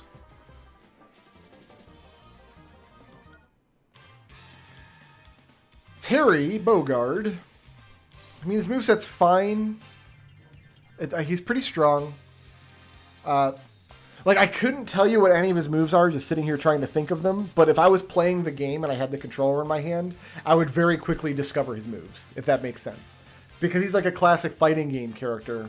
And all of his fighting game moves have similar motions to Street Fighter. So I would, like, start throwing quarter circles, and I would really quickly discover his moveset. I've played through his arcade mode and some of the one-player modes and gotten the Fatal Fury, Art of Fighting, whatever, spirits. So yeah, I think starting him out in B is fine, but I've got no connection to this character whatsoever. I've never played any of the games in his series. But he's going to go back up to B because he has his own stage. I actually really like his stage. So his stage has this like invisible barrier on either side, kind of acknowledging how fighting games have invisible walls. But if you hit somebody hard enough, they'll actually break through the invisible wall and get launched through it, which I think is really cool. It's actually a really cool idea for a stage. I didn't move Hero up the map any. We definitely got to take Hero over. I say that's probably appropriate. And then Terry would be even higher, I think. Yeah, we wouldn't get over the Fire Emblem boys. Brock A, thank you for becoming a member and making Prompto sing. He does so love to sing. We're at what, 15 out of 20? Once I get 20 members, 20 concurrent, consistent members, I'm going to play the worst PlayStation 1 RPG on this channel. Byleth is the hero from Fire Emblem Three Houses, which again is the flavor of the month Fire Emblem. It's the newest one that came out, and then so they added Fire Emblem DLC. I actually really like Byleth's moveset a lot. I haven't played with him enough to say I'm competent with it, but I feel like all the moves were good, and nothing about the character like offended me. It felt good to hold the controller. Actually, a character I would like to put more time into, if anything. The only reason I feel like I haven't is because I've got no personal connection to yet another Fire Emblem character from yet another Fire Emblem game I will never play. But Byleth is one of the DLC characters. The DLC characters all come with their own pack of stuff, so +1 on the representation. So Byleth has like a whip and an axe and a sword and a bow. He kind of reminded me of Firion from Dissidia Final Fantasy, being the Weapon Master character. Who's the... Overcloud for sure. You know what? Right there. So I remember the moveset being pretty good, but I just don't know it very well. But I feel like if I picked Byleth up and used him some more, I could move him up this list even further, probably. All right. Time to contradict myself. So if you've watched my Donkey Kong Country series from a while ago, I did a little thing in the game where I talked about Donkey Kong being my favorite Smash character, but I was like, oh wait, no, Donkey Kong's not my favorite Smash character. And I didn't reveal, and went a couple of episodes giving clues on like who my favorite Smash character was. And I don't think anybody guessed it. I was watching the comments, nobody guessed it until up to the point where I revealed it in the last video. I love Min Min so much in Smash Ultimate. She is so much fun to play. Her moveset is awesome. It's another one of these movesets where, like, the CPUs in the game... remember, I only play single player, really. Like, they just don't have a good counter against her moveset. She is a stance character, but for some reason her stances make sense to me. Like, she's got one stance that's the big, heavy ball, like spiked ball, like the big heavy punch. Another one is the dragon head that can shoot a little flame out. So she can throw out her big noodle arm and then turn it into a dragon head at the end and shoot out flame for an extra bit of range.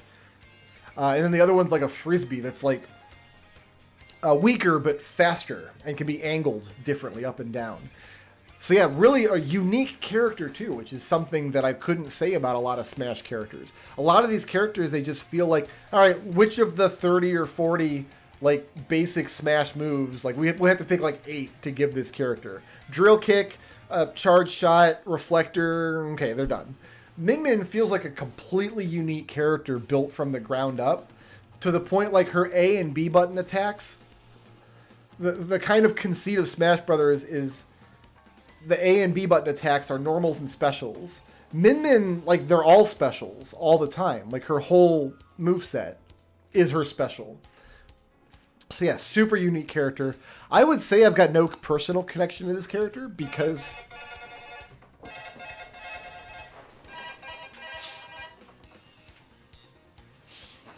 Sorry, time to wake up. I would say I've got no personal connection to Min Min because I've never played her game and I'm never going to, but I think she is my favorite character to play in Ultimate, and I think that's good enough to +0 on personal connection. We won't move her up. Maybe the next Smash game that comes out, I'll have enough of a connection to this character to change my mind on that. But she's got her own stage and everything. Like, all the ARM stuff in the game comes along with her. Oh, yeah. Ooh, over Ken. I do like playing the character better, but I think if I'm playing Smashdown and I'm playing against other people, I think she comes in after Ken and after Wolf. Man, I love Min Min. There was some real butthurt over Min Min, too. There was a lot of, in the Smash community, like a lot of video compilations and stuff you can find on YouTube of people just getting destroyed by Min Min players. So yeah, she wasn't terrorized online, I guess, for a while. You can also find those same videos for Steve. I think the Steve moveset is solid, man. There's a couple of attacks. There's one where he just walks forward, just whipping his pickaxe, that some people online just don't know what to do about, and they just get destroyed. You can, like, trick people into landing in your minecart. it gets very, very complicated in how he can like build blocks and what you can do with them. But even if you ignore that part of the moveset, it's pretty easy to wrap your head around. Except for the Elytra. I think the Elytra drags him down to a starting C. Because you push your... It's a recovery move, so complicated recovery moves are kind of bad. Because you're already panicking. You have like a few seconds to decide what you're going to do. The Elytra has to be activated, and then you have to like swoop in at the right angle. So it's a strong move set, but it's a tricky recovery. I think a starting C is appropriate for Steve. Personal connection with Steve. I don't have one. I'm going to say -1. Minecraft is my game of the decade. I've been playing Minecraft since 2010. It's one of the best video games ever made. But when I play Minecraft, I don't associate with this character at all. My guy in Minecraft is a man made out of bricks. And then, even if I was playing Steve, it's like, it's a first-person game. You never really see your own character. So what I actually associate with this character more than anything is Minecraft griefing videos. I go to like phases. I used to really love watching Minecraft griefing videos. Where people would like go on and like destroy somebody's pay-to-play server or something.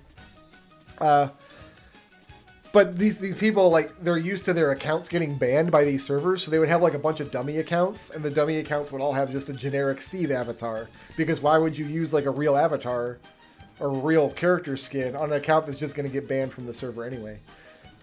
So, yeah, like, I just don't have a strong connection to this character. This isn't what I think of when I think of Minecraft. And, like, the zombie or Enderman skin you can use with the character in Ultimate are the wrong proportions, so they don't look right. But there's a Minecraft world, and there you can play the zombie and the Enderman. You can play as Alex, which is the female generic character. Oh, we don't want to be on Sephiroth yet. Nope.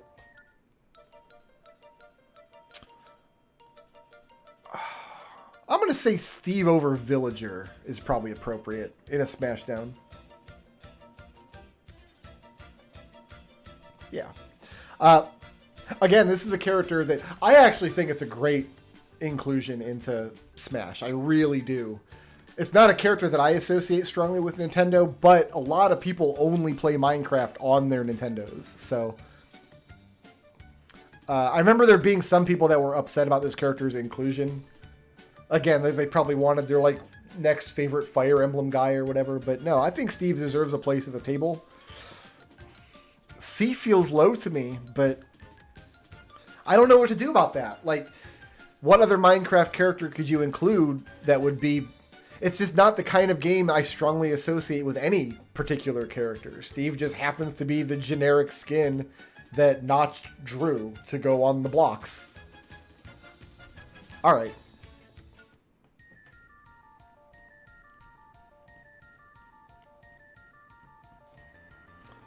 He has a stronger moveset than Cloud.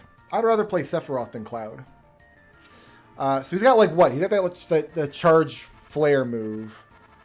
He's got that sword move.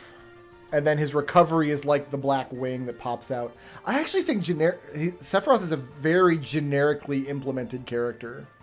Like, he has a really like middle of the road, very safe moveset. They didn't really do anything unique with the character the way they did with Steve and Min Min, and even with Joker. Like, I guess part of that makes sense because Sephiroth's not a playable character from his own games, but yeah, I just can't really remember what this character did. I remember going online with Sephiroth when he was first released, and everybody that day was playing Sephiroth. But his recovery is not his wing. No, that's his smash attack where he turns into one-winged angel, isn't it? I mean, so even, okay, personal connection with Sephiroth. Obviously, he's a Final Fantasy character, and I play Final Fantasy games almost to the exclusion of all other things. So, but I don't like Sephiroth. I think he's a kind of butt villain. I don't like the character design very much. Also, his music's really short. I'm going to say +0 on personal connection, but then he's got his own stage and stuff. Yeah, I'm being corrected in chat because I'm wrong about everything in Sephiroth's moveset. It just shows you how little I care about playing this character. But yeah, there's just nothing unique about him. Like, what does he have that no other character can do? Like, absence just you really loving the character himself, why would you pick him on this roster? Out of this 85 other people, some of which have very unique movesets. Sephiroth just doesn't. I mean, it's still an alright moveset. It still gets the job done, I guess. Probably over Mega Man, I would say. Probably not over... I know Dedede's moveset too well.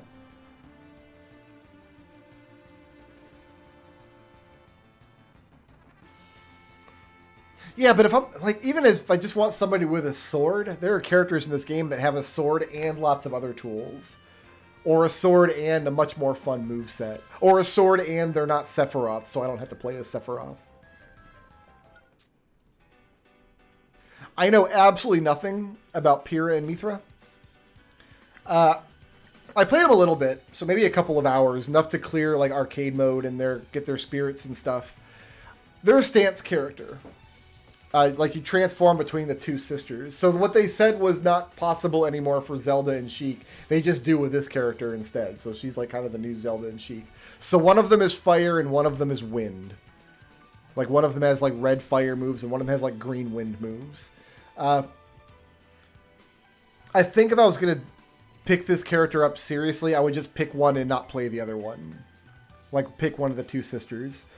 But I've never played a Xenoblade game, but they do have their own level. And actually their level is pretty cool. Like with the Sky Dragon that talks to you. Is that the level I'm thinking of?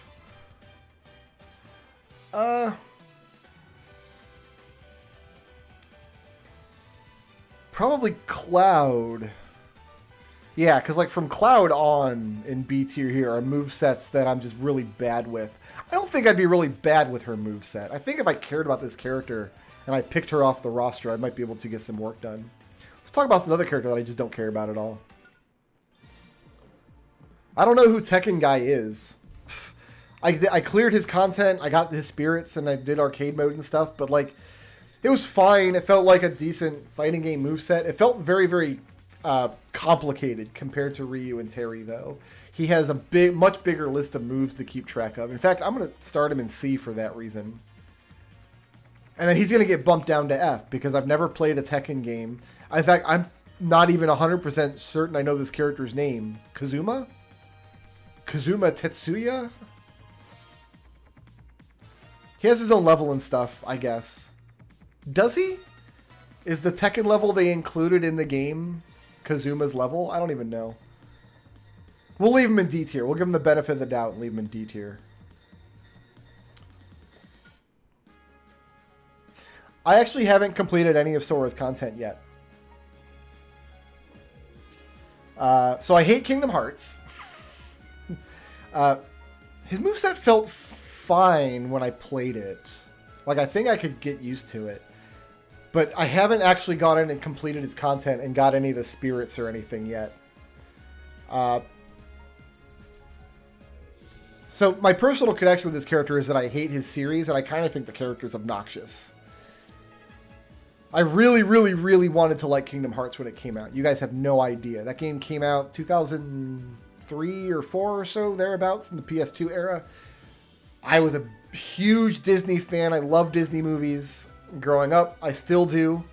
And huge Final Fantasy fan, obviously. So they took the Disney movies and the Final Fantasy to put them together in a game that was just really bad. So I haven't played any Kingdom Hearts games since the original. The original was bad enough that it soured me on the series. So for personal connection, he's going to get knocked down to C. But I mean, he's got Hollow Bastion as a level and stuff, so he's going to end up stuck in B. So I really know enough about his moveset to start him in B. You know what? I'm going to start him in C. And then he'll go down to D, then back up to C. I'm going to start him in C because I just don't feel like I know enough about his moveset. I've probably only used him for 15 or 20 minutes fighting against CPUs and stuff. I haven't even gone in and cleared out his spirits and his content and stuff. I guess I'd use him over Shulk because Shulk is a stance character and I don't like stance characters. And that's it. We're out of characters. So this tier list has no value to anyone. I see a lot of things on here that I'm upset with. It just, inside, it hurts to see, like, Mega Man is slumming it on the A tier. Like, Pikachu ended up in D tier. I don't think that's appropriate. Pikachu shouldn't be in D tier. My goodness.